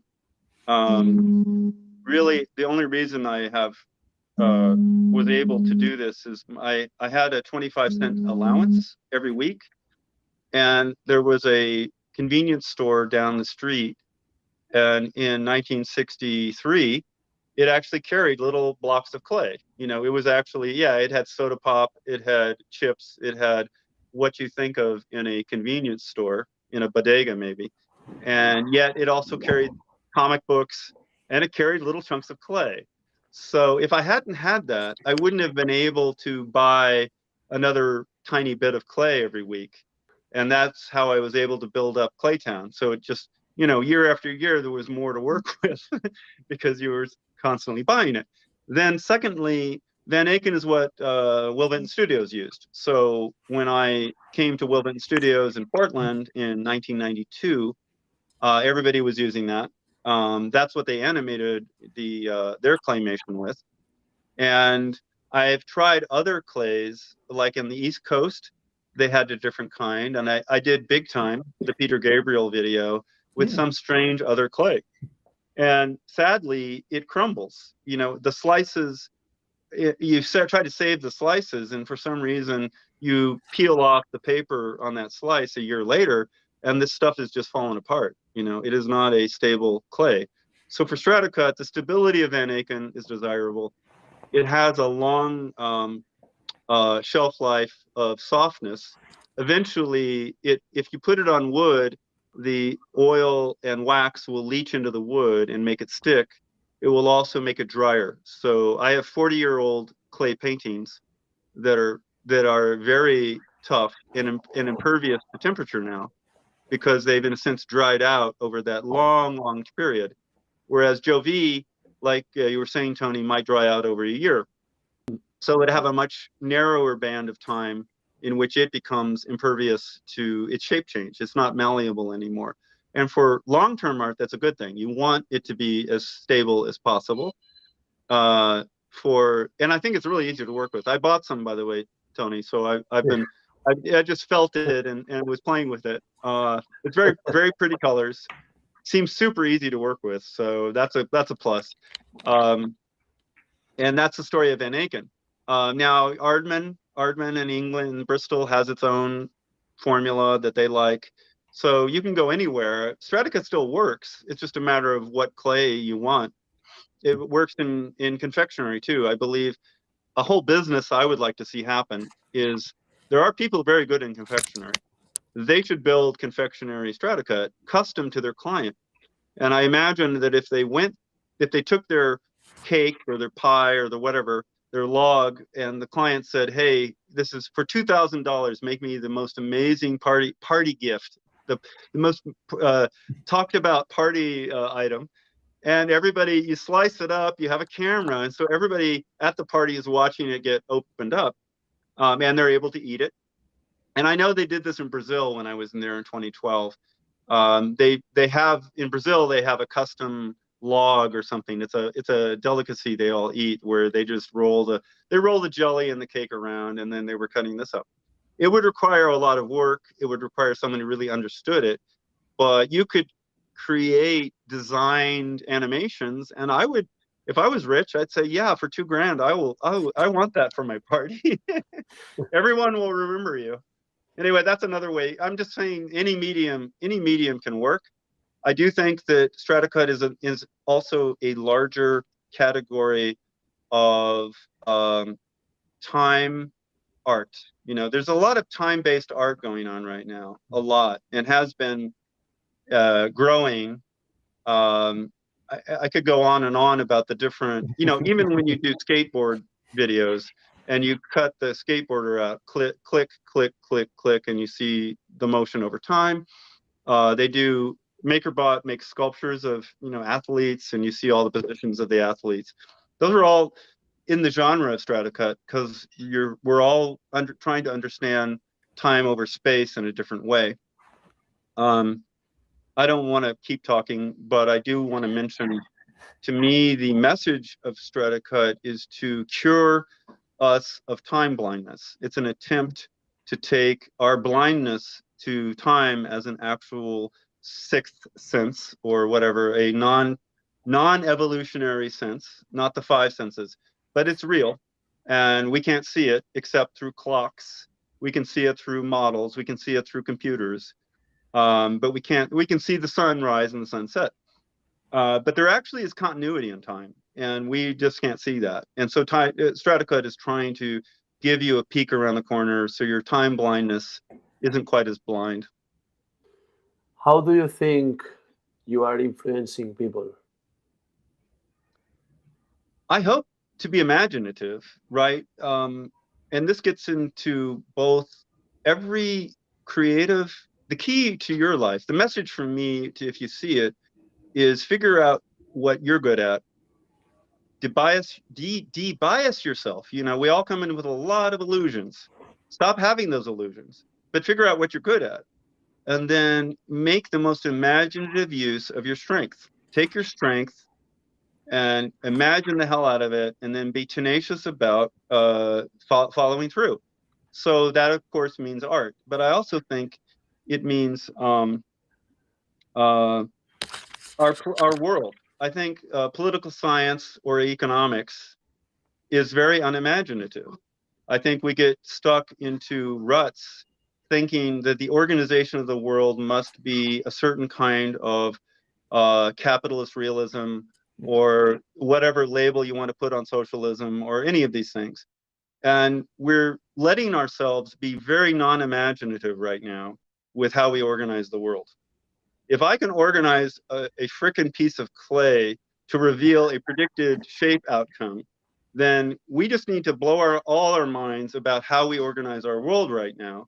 And all of the technology and resources are so dramatically improved from Adam Smith or from Ricardo, these, you know, the masters of capitalism.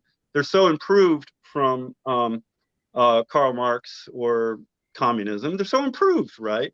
And yet we're using these paradigms to analyze how to organize our world. Stop. Be imaginative. This world has so much abundance in it right now. There is so much effing abundance that the vast majority of people who are locked into believing, oh, only the rich should be able to do this because they're smart and they got powerful, therefore they're smarter and they should be running the world. That's fucking stupid.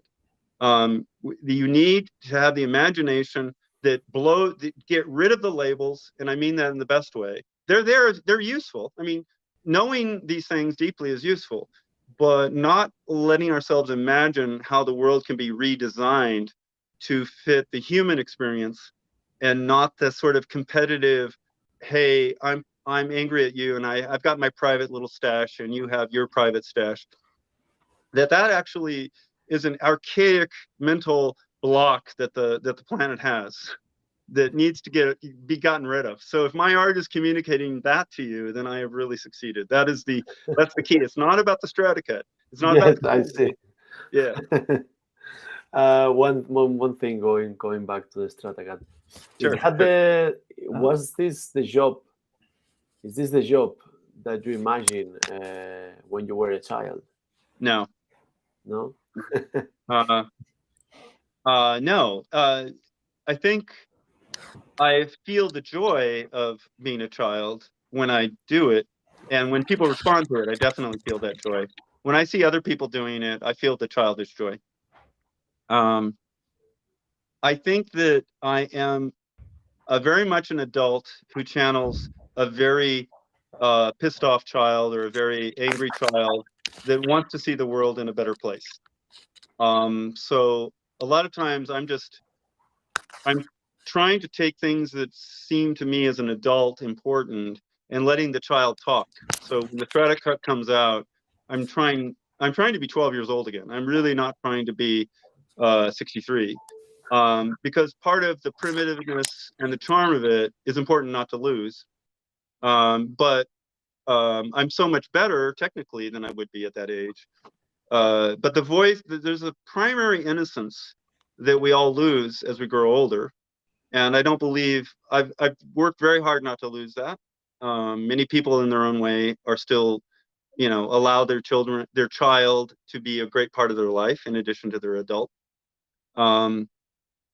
What I imagined is I would already be more successful and retired, really, and I'm not. I'm successful enough in some ways, and Instagram is showing me that I've done an amazing job, at least of speaking to people through this sort of language invention that I started.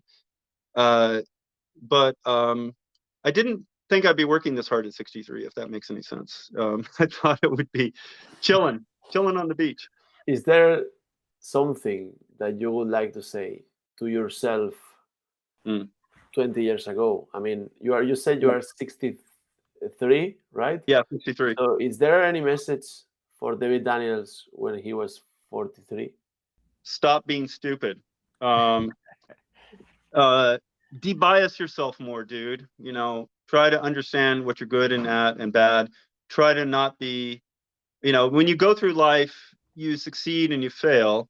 And so every failure there is like, why the hell did I do that? Or why did I make that mistake? Why did I get myself into that? And it's a sign, you're not thinking clearly sometimes about the ramifications of something or the dishonesty of other people or the system that is going to take your good idea, your idea of, hey, this is the path to take. No, this isn't. I probably would have stuck more as an artist. I mean, commercial art is as a private artist, commercial art is a safer place to go because there's a known, if you're talented, there's a known understood path by which you can make a living. You have to be good enough, of course, it's still work and it's still have to be talented. And you're competing against an enormous amount of other talented, hardworking people. But being a private artist where you're saying, all right, now I'm going to be able to make a living and hey, I'm doing strange things in clay. Do you like it? Can I make a buck off of this? That's a tougher road. I wish I had gone down that road. I wish I had had the whatever gumption, balls, insanity to trust myself that I could succeed doing that. It's already hard enough to be an artist, a commercial artist or a working artist in a conventional sense of the word. That's hard. Very few, 1 out of 10 people can say that maybe who wanted to be an artist, right? Who wanted to be in art that they made a living at it and a good living. But 1 out of 100 maybe can make their personal art a living. And that would have been what I should have done. And now that I see it in retrospect, because in a sense, I've only been doing Stratacut for 10 years out of the last 35. I probably should have been doing it for 35 out of the last 35 years. And you would have that feature. Yeah, and the thing is, even if you stayed all the 10 years doing it, you're still the master of the masters. I mean, if you compare your Stratacuts with anyone else's Stratacut, we still have to learn a lot from you. I hope I can.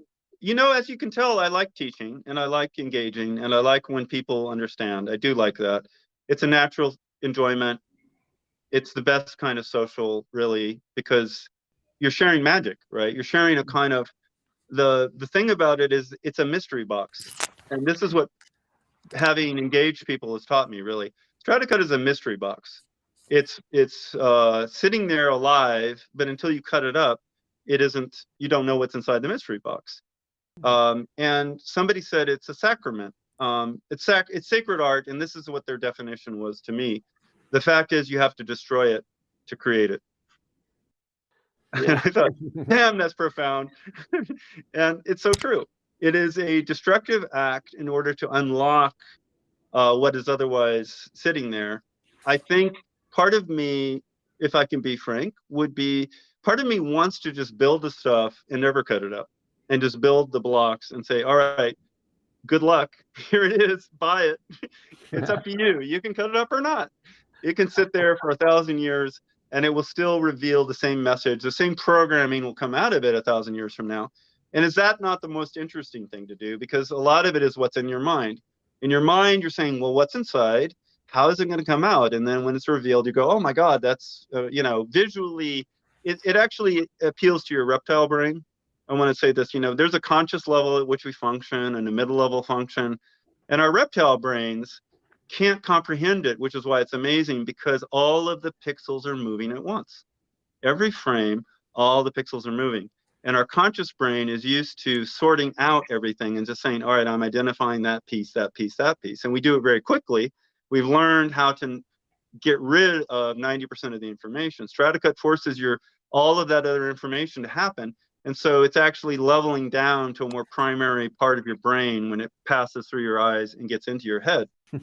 I don't know. I don't know where I was going with that, but these are insights I've gotten from having done it this last, starting Instagram in June and doing my show in Los Angeles. That's the retrospective and new work, and doing these demos both in Los Angeles and at CalArts.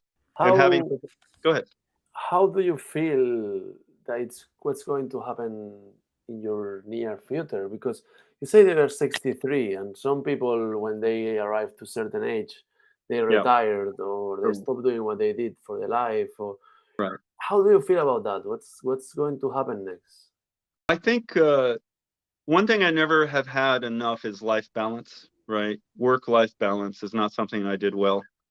I always felt I know that I'm very good at some things, but I'm not the best at a lot of things. And I worked very hard to become good enough that whatever my deficiencies were would not show up. And I also go into every activity, every event, I say, well, if it's worth doing, it's worth doing well. If it's worth doing it at all, it's worth doing right. So you got to be willing to sacrifice a lot of things for tenacity. Tenacity requires you say, no, I'm not going to dinner. No, I'm working all night. No, I'm not going to see the folks. No, I'm not doing all these other life balance things. So when I look ahead, knowing that, like my life is a Stratacut, right? And so I've already cut this much of it, right? This is correct, right? I can see in what's already gone on. And I know it's a continuous, I'm blind to what's happening, but I can see that it's a continuity. And so I say, all right, it could be this much, by the way, Tony. I mean, I have no idea tomorrow or the next minute. I know that engaging in this is powerful because it rewards me and the audience that gets something out of it. So I love that. I love feeling useful. Feeling useful is the greatest feeling, right? When you know that you either connected or made a difference to the world or yourself, then what more? After eating, breathing, sleeping, having the basics, being useful really is all anybody wants in their job or their endeavors or whatever. I think anybody who's sensitive, right? Who isn't in love with money or the superficial things of power or acclaim. So what I see ahead is trying to delicately balance both my declining skills, okay, can I really even do that physically? The shortening time frame on the Stratacut block of my life and saying, all right, what do I? And I think a lot of it is, it's all going to be a moment at a time. No, I'm not going to figure it out. I'm just going to say, hey, this seems in this moment like the likeliest thing. So many opportunities already came up just because I put an effort into this. I put an effort in starting in June, and already so many things have come up. And I'm going to keep trying to say, maybe this is the next good thing, or maybe that's the next good thing. You've heard I have a whole interest in spatial triangulation for how we're going to all interact with a spatial web, meaning actual spaces and physicality will become the new mobile phone as you're wearing glasses. That's a whole other subject that I'm fascinated with. Which of these will actually come to fruition, I'm not sure. And I certainly do enjoy the thought. I love the thought of all the designs and all the creations that I already want to make. I've got, for everything you see me do, I have at least 90 things I didn't do. And so I'm always choosing which piece of the next thing I want to do. We want to see more Stratacut. Yes, and you will. There's no doubt. We want to see more of your Stratacut. And that's probably the most useful thing I can do, right? Doing a grid camera or doing a spatial web where everybody can converge with their mobile phones in the same space, seeing the same thing, and not have it be owned by Google, or have it actually be decentralized, not a centralized computer vision. Those are not my sweet spot, right? Those are me reaching for a higher goal outside of what I've natively shown I can do. It's much easier to do Stratacut as long as if I can see the reward loop, and I mean that emotionally as well as monetarily, and I think I can. Then I'm going to do more. There's no doubt, because, like you say, if you're interested, and there's nothing better. It just feels great when people respond. That's a lovely loop. We want to see it. We want to see more Stratacuts, and Right. I encourage you to push that teaching thing, Right. because you had a legacy in this time. In this Right. Your life, you said 10 years on Stratacut. You are the person that has done more Stratacuts ever.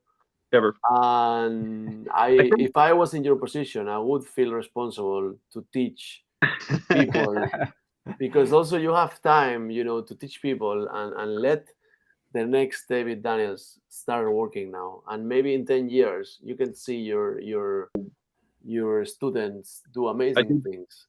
Right. And if you don't teach them, if you don't teach us, we won't be able to get there, to show you more. To do new things. As you said, you are tired, you cannot cut these big blocks, but I'm sure there is young people that can do it. Yeah. Oh, I can still cut, and I can still, the physical, I have to say, the physical exertion of moving like 2,000 pounds of clay painting to LA and back, and setting that all up, and down, and moving it back. That's an extraordinary thing that somebody in their 50s wouldn't do. So I was proving to myself that my physical limits still can't stop me, right? It was a game of, hey, am I able enough to do something outrageously not likely from a 63-year-old with fibromyalgia? That's not what you would do. So it's tempting. I always like challenges that people aren't doing. I want to push myself to places that are not easy. But on the teaching side, I think what will happen, Tony, maybe is somebody will eventually see this video or other work, and they'll be involved in an institution or some form of, they'll understand the significance of it. And when they reach out to me, then that'll help me feel like, okay, they can back it, or they can subsidize it, or they can get me, the teaching position that makes sense, where it's comfortable for me. It works, so I can still do my art, but I can also share it. That'll happen just by me being out there, by me not being isolated or private about this for really several decades, right? It's been pretty much 2 decades since I did anything that was public in Stratacut. And by coming out and exposing it, I somehow managed, I'm terrible at Instagram, somehow managed 28,000 followers in 4 months. Now, I don't anticipate that, I know that'll slow down and all the rest, but that's a huge, hey, pat on the back, David, like, go forward, don't stop, go forward. And I like that. But it also is an attempt, that's a message in the bottle to whoever's out there who sees that significance, but also has assets or a position that they understand, oh, wow, this would really be good at this school or this institute or this position. I think that'll happen just by doing this more, if that makes any sense. I'm hoping it does. Yeah, I'm sure it will. We will find out. Maybe this is the beginning of something. It's the beginning, right? The best is yet to come. I Yeah, do feel exactly. Yeah. Now I think we are going to introduce Valentin again. How is it? Valentin. And we are starting with people's questions. We had people listening this live streaming, and they are asking some little questions. We have just few questions today, but did you select it? Best one, Yeah. Valentin? Here's the first one. This question is from Aitor from Spain. Is there a Stratacut idea that you haven't been able to realize? yes, many, and that's due to time, money, effort. Really, it's just lack of time, money, effort. I work very hard, but so what are the ideas? I'm going off. I need to talk about those. Okay, some great ideas in Stratacut not been done yet, should be done. One thing I would love to, if somebody's really thinking, all right, I'm into this, I really want to go there. There was somebody who came up to me and said, oh, I want to do a breathing Stratacut, right? I want to do a diagrammatical, like cut through an X-ray, and I'm going to show the lungs breathing and the heart beating. And I think that's perfect. That was an idea, yes, I've never done, and it's an obvious idea, where you're just doing the pump, pump, pump of the heart, and around that you have the lungs at a different speed growing and shrinking. That's not too difficult for a beginner to conceptualize. They'd have to figure out the textures, like this is the texture for the lungs, this makes sense, or this is the texture for the heart, this is the texture for the aorta. But beyond that, then you'd want it to, you'd want to have a clay animation human, and you would cut the human up. I'm sorry, a three-dimensional puppet of clay animation, right? And you cut the puppet up, and in a sense, you would, as the head went down, it would reveal that the Stratacut is actually the head, and as it went down, you'd reveal this other part. I believe integrating Stratacut in unusual places, like it should be cut up on the top of a radiator, right? Build your Stratacut on top of a radiator. Build it on a hot water pipe. Build it on a stove. Build it in a place that has strong physical recognition, and then build a piece that echoes or is resonating. Build the actual content, what's inside that Stratacut, to resonate with the physical space that you built it on. And so as you're chopping it away, you're sort of traveling with the camera, and it's going over all the beautiful textures of the pipe, or the beautiful textures of these things that we all immediately understand. And I would make it that analogous to Banksy. What Banksy does is he puts the rat next to the drain, the physical drain, and Stratacut needs that, right? That it is actually a time-space graffiti in a real space. I think that's powerful and effective. I would have loved to do more of that. I've got all kinds of drawings and ideas for that. God, so many others. I believe. With a corpse, maybe? What? Go ahead. With a corpse? One more time. With a corpse? A Wow. human body? Or insects? Yeah. Well, I mean, yeah, you have a little autopsy of a clay thing you built, and it's a clay corpse. I don't know that I would do the real human corpse, but you could do a skeleton. Do it on a skeleton, makes sense, and you could do skulls and dancing bones and whatever. Gosh, I want to give you other profound ideas, not everyday ones. I really think that cavities are important, that caves and cavities inside the Stratacut is super important. I haven't done anywhere near enough of that. By that, I mean, from the outside, it looks like a giant lump. As you cut it open, there's actually a cave that opens inside it, and there's either a character or objects inside that, and they animate and or blend back into the Stratacut in some way. I want to build pieces of shapes that are stop motion understandable, like a bunch of Stratacut sections, and then I want to show them actually assemble in stop motion and then be cut up, right? So you'd have to predictively already have all of the puzzle pieces, the sculptural puzzle pieces built, or you know how to build them. I mean, you could do replacement animation.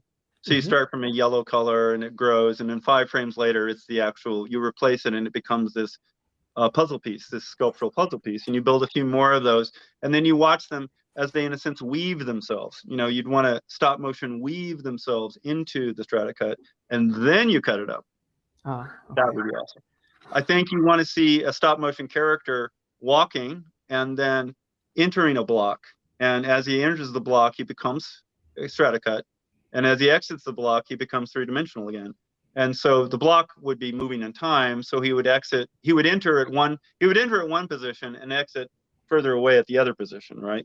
And you'd have that moment in time where you actually saw him as this 2-dimensional, 3-dimensional thing, and then he would go out. Yeah, those are ideas that seem infinitely interesting, all of those. Yeah, sounds great. We have another question from Elard de Bain. He say, how do you approach taking a commission for a Stratacut? What things do you consider when a client inquires about hiring you? And well, how do you approach the answer is yes. Your answer is yes? Yes. Again, I want to be a working artist, and I'm not quite there yet, meaning I'm trying to put the pieces in place where there's enough of an awareness that the commissions they have to be, the Venn diagram of a commission is it interesting work? Is it well paid enough to make it worth it? And is it something I want to have a legacy about? You know, like, okay, is that interesting enough that I would do it and not another Stratacut person? But then more than that, how does it fit against the other goals I have? This is what's going in my mind. Do I have time for it? Am I more interested in grid camera? Am I more interested in spatial cinema? Am I more interested in these other projects? But, you know, I'd say I'm more interested in creating my unique value Stratacut NFTs because it's both a technical challenge, it's a human behavior crypto challenge, right? You have to design it so it works with the mechanisms, the human behavior mechanisms of crypto are fascinating. The way they sort of create multi-level marketing with the person on the other side. You know, they bind you in the whatever. So commissions I really want to do, and there's so many of them. Like I think that somebody, my family says, well, you do great portraiture in Stratacut, and I would say, please come on down. You know, Uzi Vert reached out to me briefly, I don't know, 3 months ago, when Instagram had just started, and he reached out, but he's busy on other things, and I was busy doing my show. I don't know that I want to reach back yet because I have other things to do, and I believe he's probably moved on. You know, like most people who are celebrities, they have a lot of things they're trying to do and they move on. Celebrity status helps, but it's not the end. If it's a more interesting piece of work, I don't care. And I know there's a portraiture person who has you sit for a portrait, but he paints you as a flower. You know, he takes your image and he just makes a flower out of you, whatever that is. It's not, and it doesn't look like you, but that's his interpretation of you. And so, if somebody wants me to interpret them in Stratacut, I would love that, or whoever they want me to animate. Again, it's I'm not trying to be elitist, but it would have to probably be a little bit more than most people could afford, at least ordinary people. And that's why I go to celebrities, or and the payoff of doing a celebrity portrait is, of course, then it goes to Instagram and people respond to it more immediately, right? Rather than it being a eclectic, bespoke, individual idea that has to live and die on its own merits. Sadly, celebrity status is powerful, so the more it's an image that people recognize, then the higher up the visibility chain in Instagram that portrait would be. And so I would think about that. But nothing's off the table, and I would love to do commissions. In fact, I really hope that happens because I'm, again, trying to see my way toward these next 15 years of the best Stratacut you've ever seen. I'm trying to figure that out as a series, and I don't think long form. I'm not sure that long form is it anymore. Because of short form TikTok or Instagram or YouTube, the power of a 20-second thing or a 10-second thing is actually almost the language. Now, a movie, making the next movie about that, making a movie about social media in Stratacut does make sense to me. Because not only could you lift all the little tiny sections, much like BuzzBox. Imagine BuzzBox was a critique of television and information overload. I think it's super prescient because it was way fast at the time, way faster than people wanted to watch. And that's a speed that people accept now. It's just acceptable that, yeah, sure, it's fast.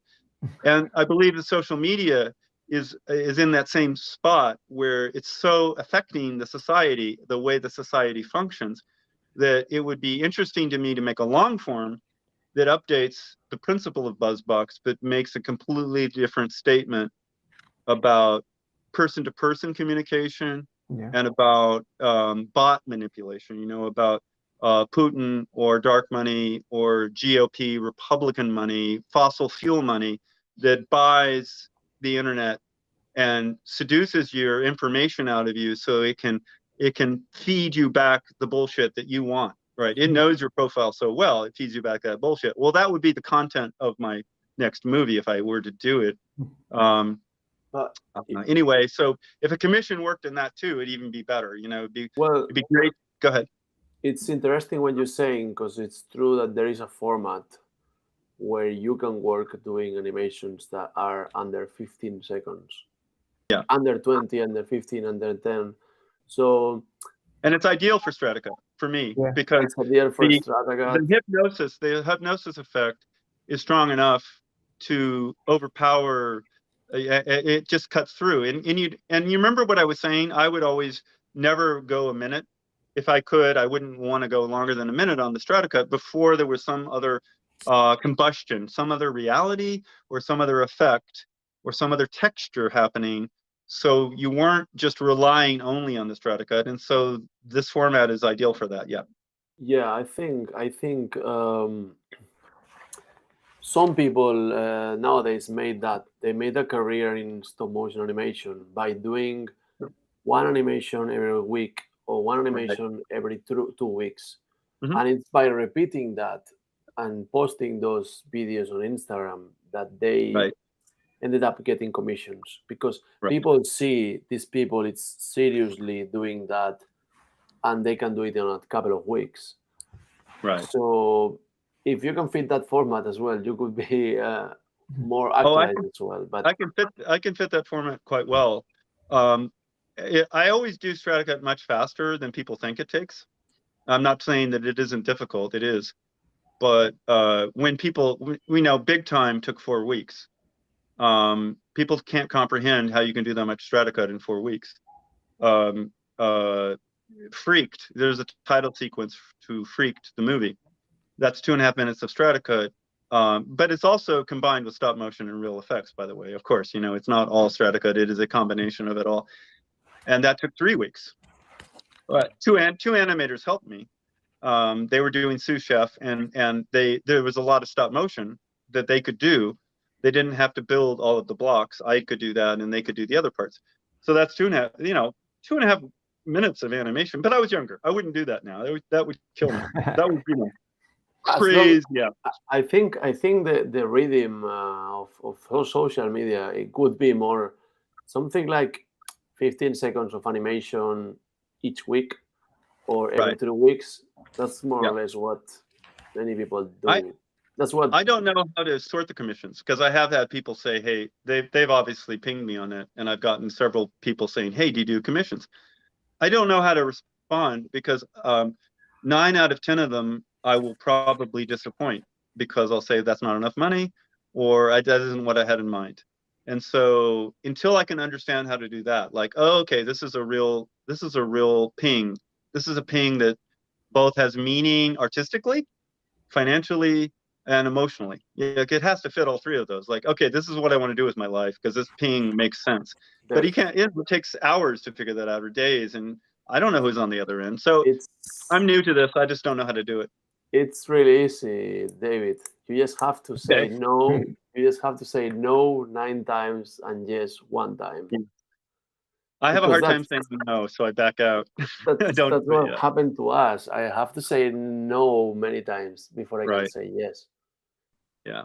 Well, and that's part of the good. job. You've done well, and congratulations. You have a good handle on it. That's good. David, how much freedom did you have when you made the animations for MTV? Right. In them, we can see a criticism of consumerism, maybe. Repeat that last part. In them, we can see a criticism of Oh, consumerism. right. Thank you.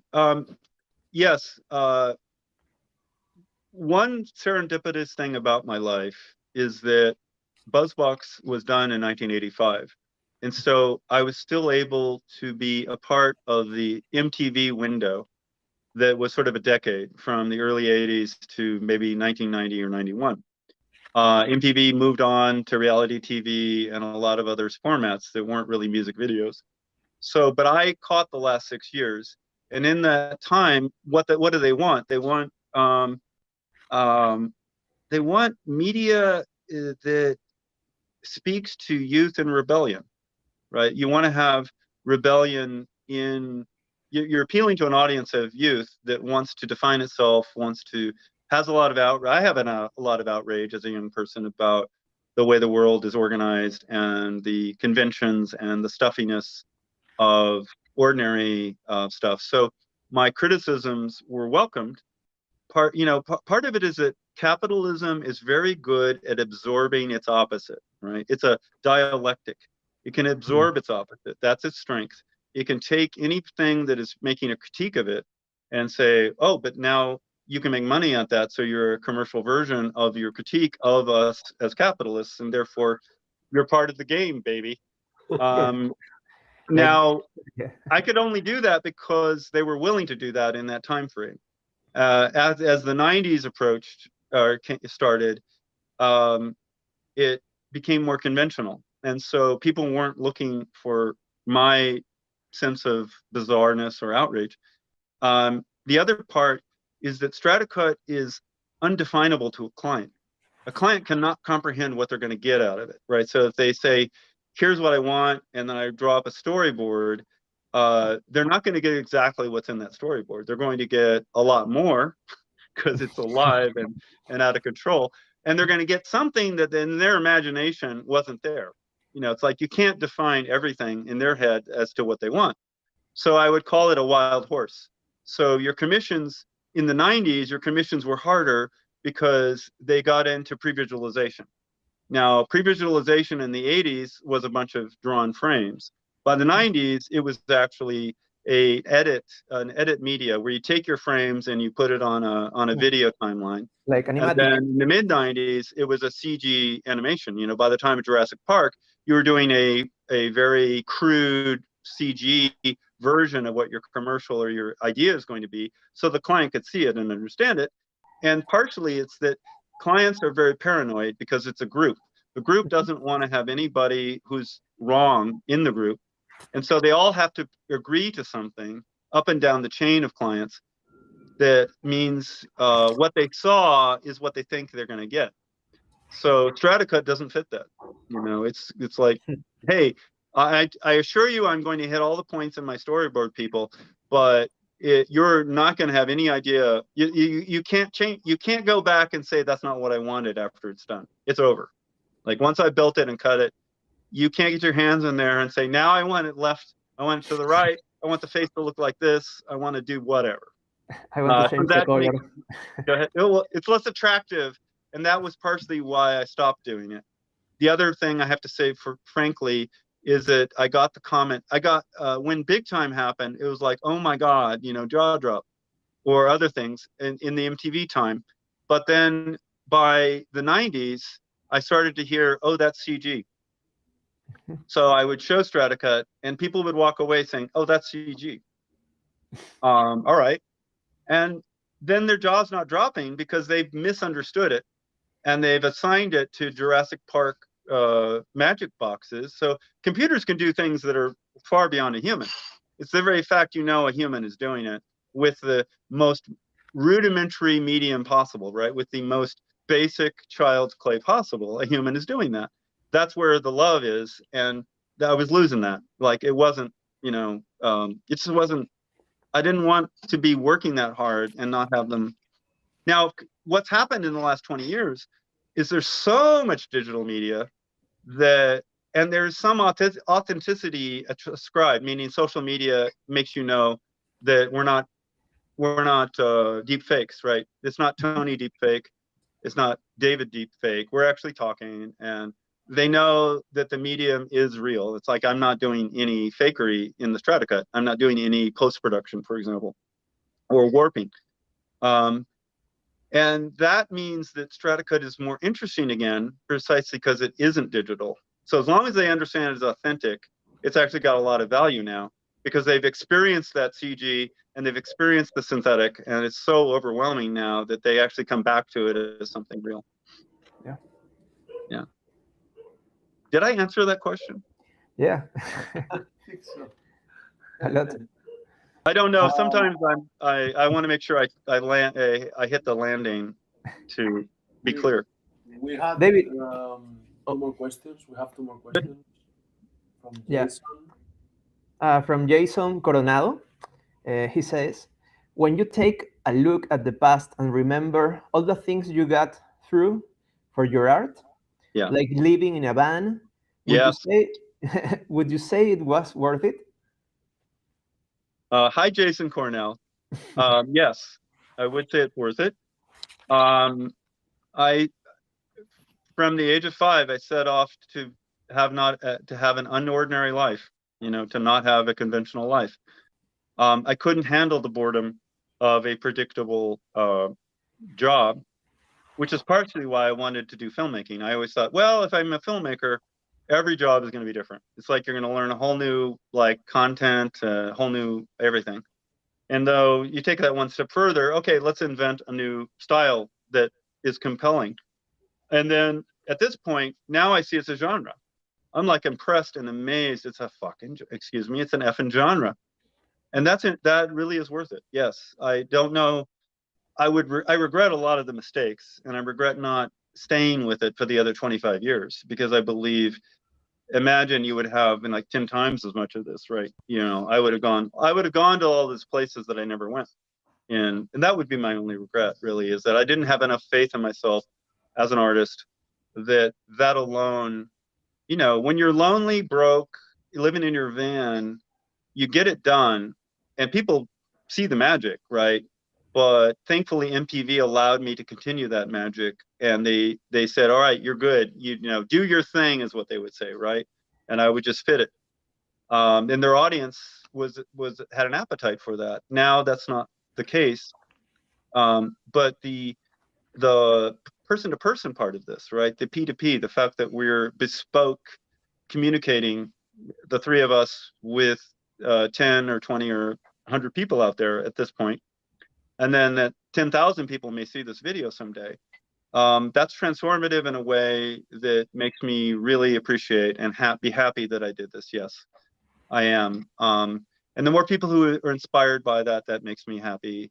When people respond to it, it makes me happy. And so I can't regret that. That's stupid. I'm always living in the moment, looking forward. I'm not looking at the past except for lessons or experience.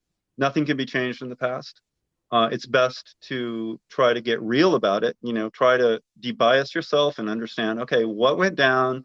What did I do wrong? What can I do forward? But yeah, I'm very happy that somehow I've made an individual life that resonates with people and has an unusual but compelling message. It has a message in itself. I think that's sort of a surprise to me. As I did it, I was drawn to it, but it taught me, oh, I'm the message itself. That's pretty amazing. Yeah. And Jason says, do you see yourself as part of the animation history? Sorry. I mean, I don't want to assume, history is written by the victors or the people who write the history books. And it's presumptuous of me to to say that's true. I can objectively say it seems to be true when I step outside of myself. And okay, yeah, that seems to be true because there's a resonance. I mean, the amount of interest and feedback is amazing. Therefore, I don't know why you wouldn't. One thing, like just doing another great thing that's happened to me in the last few months is the Academy of Motion Picture Arts and Science, excuse me, is restoring BuzzBox. They're going to make a 4K BuzzBox. They now have it in their archives, so now it is a piece of history that will be preserved forever, and they're going to restore it to a 4K print, a digital 4K print, which is super exciting to me because I believe once you dust off the video effects and the the 720, it's 720 by 480p. That's generally what you're seeing, right? So now the remix is, I did a remix in 2006 and I made it HD by going back to the original print, doing quads. I did a quad of 720 4 times. I said, all right, just focus on this thing 4 times. This is before HD transfers were really big. And that's how I was managed to make the remix. But having the 4K print and having it accepted as an archival thing means not only is it valuable as an experimental film, like the experimental film part of it. Oh, am I still there? Oh, I'm losing you. I have to plug in because my screen went dark, and let me do that right now. I forgot to plug in, and my phone is deciding that it's almost out of battery. Let me touch that. So if I lose you, hope not. All right, there, I'm back. Yeah, that print means it's going to be a part of history. The almost 30,000 followers means it's a part of history. The fact that 80 people at CalArts will show up and see this demo and be riveted. I mean, I'm not saying everybody, but when I look at that audience, they're all looking at me, not at their phones, generally, or they're very engaged. So that means it's going to be a part of history, and I'm very proud of that, very happy about that, and that's my prediction. But it's up to the world and the victors to decide how it gets written. Yeah, for sure, David. We will make sure more people know about Stratacut, more people tries his first Stratacut. Yeah. The more I teach, the more history it'll be. What? The more? What did you say? Sorry. Oh, the more Tony you get me to teach, then the more history it will be. Of course. We are encouraging people to make his first Stratacuts. I'm sure some people will enjoy it, will keep making it, and you will see some people little by little making them. Yeah, I think that's all from us. We answer all the questions. We have been more than 2 hours talking. I was going to say one more thing, is that I love Spain, and my wife is Spanish. Oh, is it? Oh, wow. But she's actually French Algerian. She's Pied Noir. I'm pronouncing that badly, but it's Blackfoot.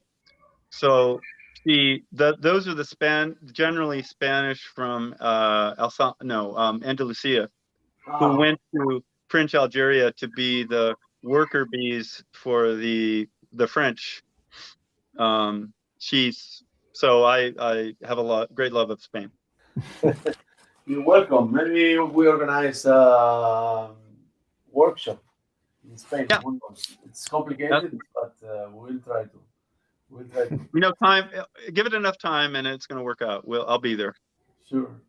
Okay, yeah. David. Thanks for everything. It was great. Thanks, David. Yes, thank you. Thank you, everybody watching, and I appreciate you setting this up, Tony, and for making it work. We spent nobody knows, but we spent an hour trying to get our technical issues literally right before you went live. We weren't sure any of this was going to be audible. Finally, it worked. And I'm sure we will have another call. We will do more things. We will talk about Stratacut more. And people knows now that the most important thing is to be corrected by the master. So people will make it Stratacut. Maybe come back to you once we finish the challenge. to Right. ask you your opinion. That would be great for sure. I would be happy to. And I think correcting yourself is the biggest thing. But yes, I'll help you with that. That would be great. I'm sure people will love it. Okay. David, thanks for everything, and see you next time. All right. Well, goodbye, and have a good evening. Take care. You too. Goodbye.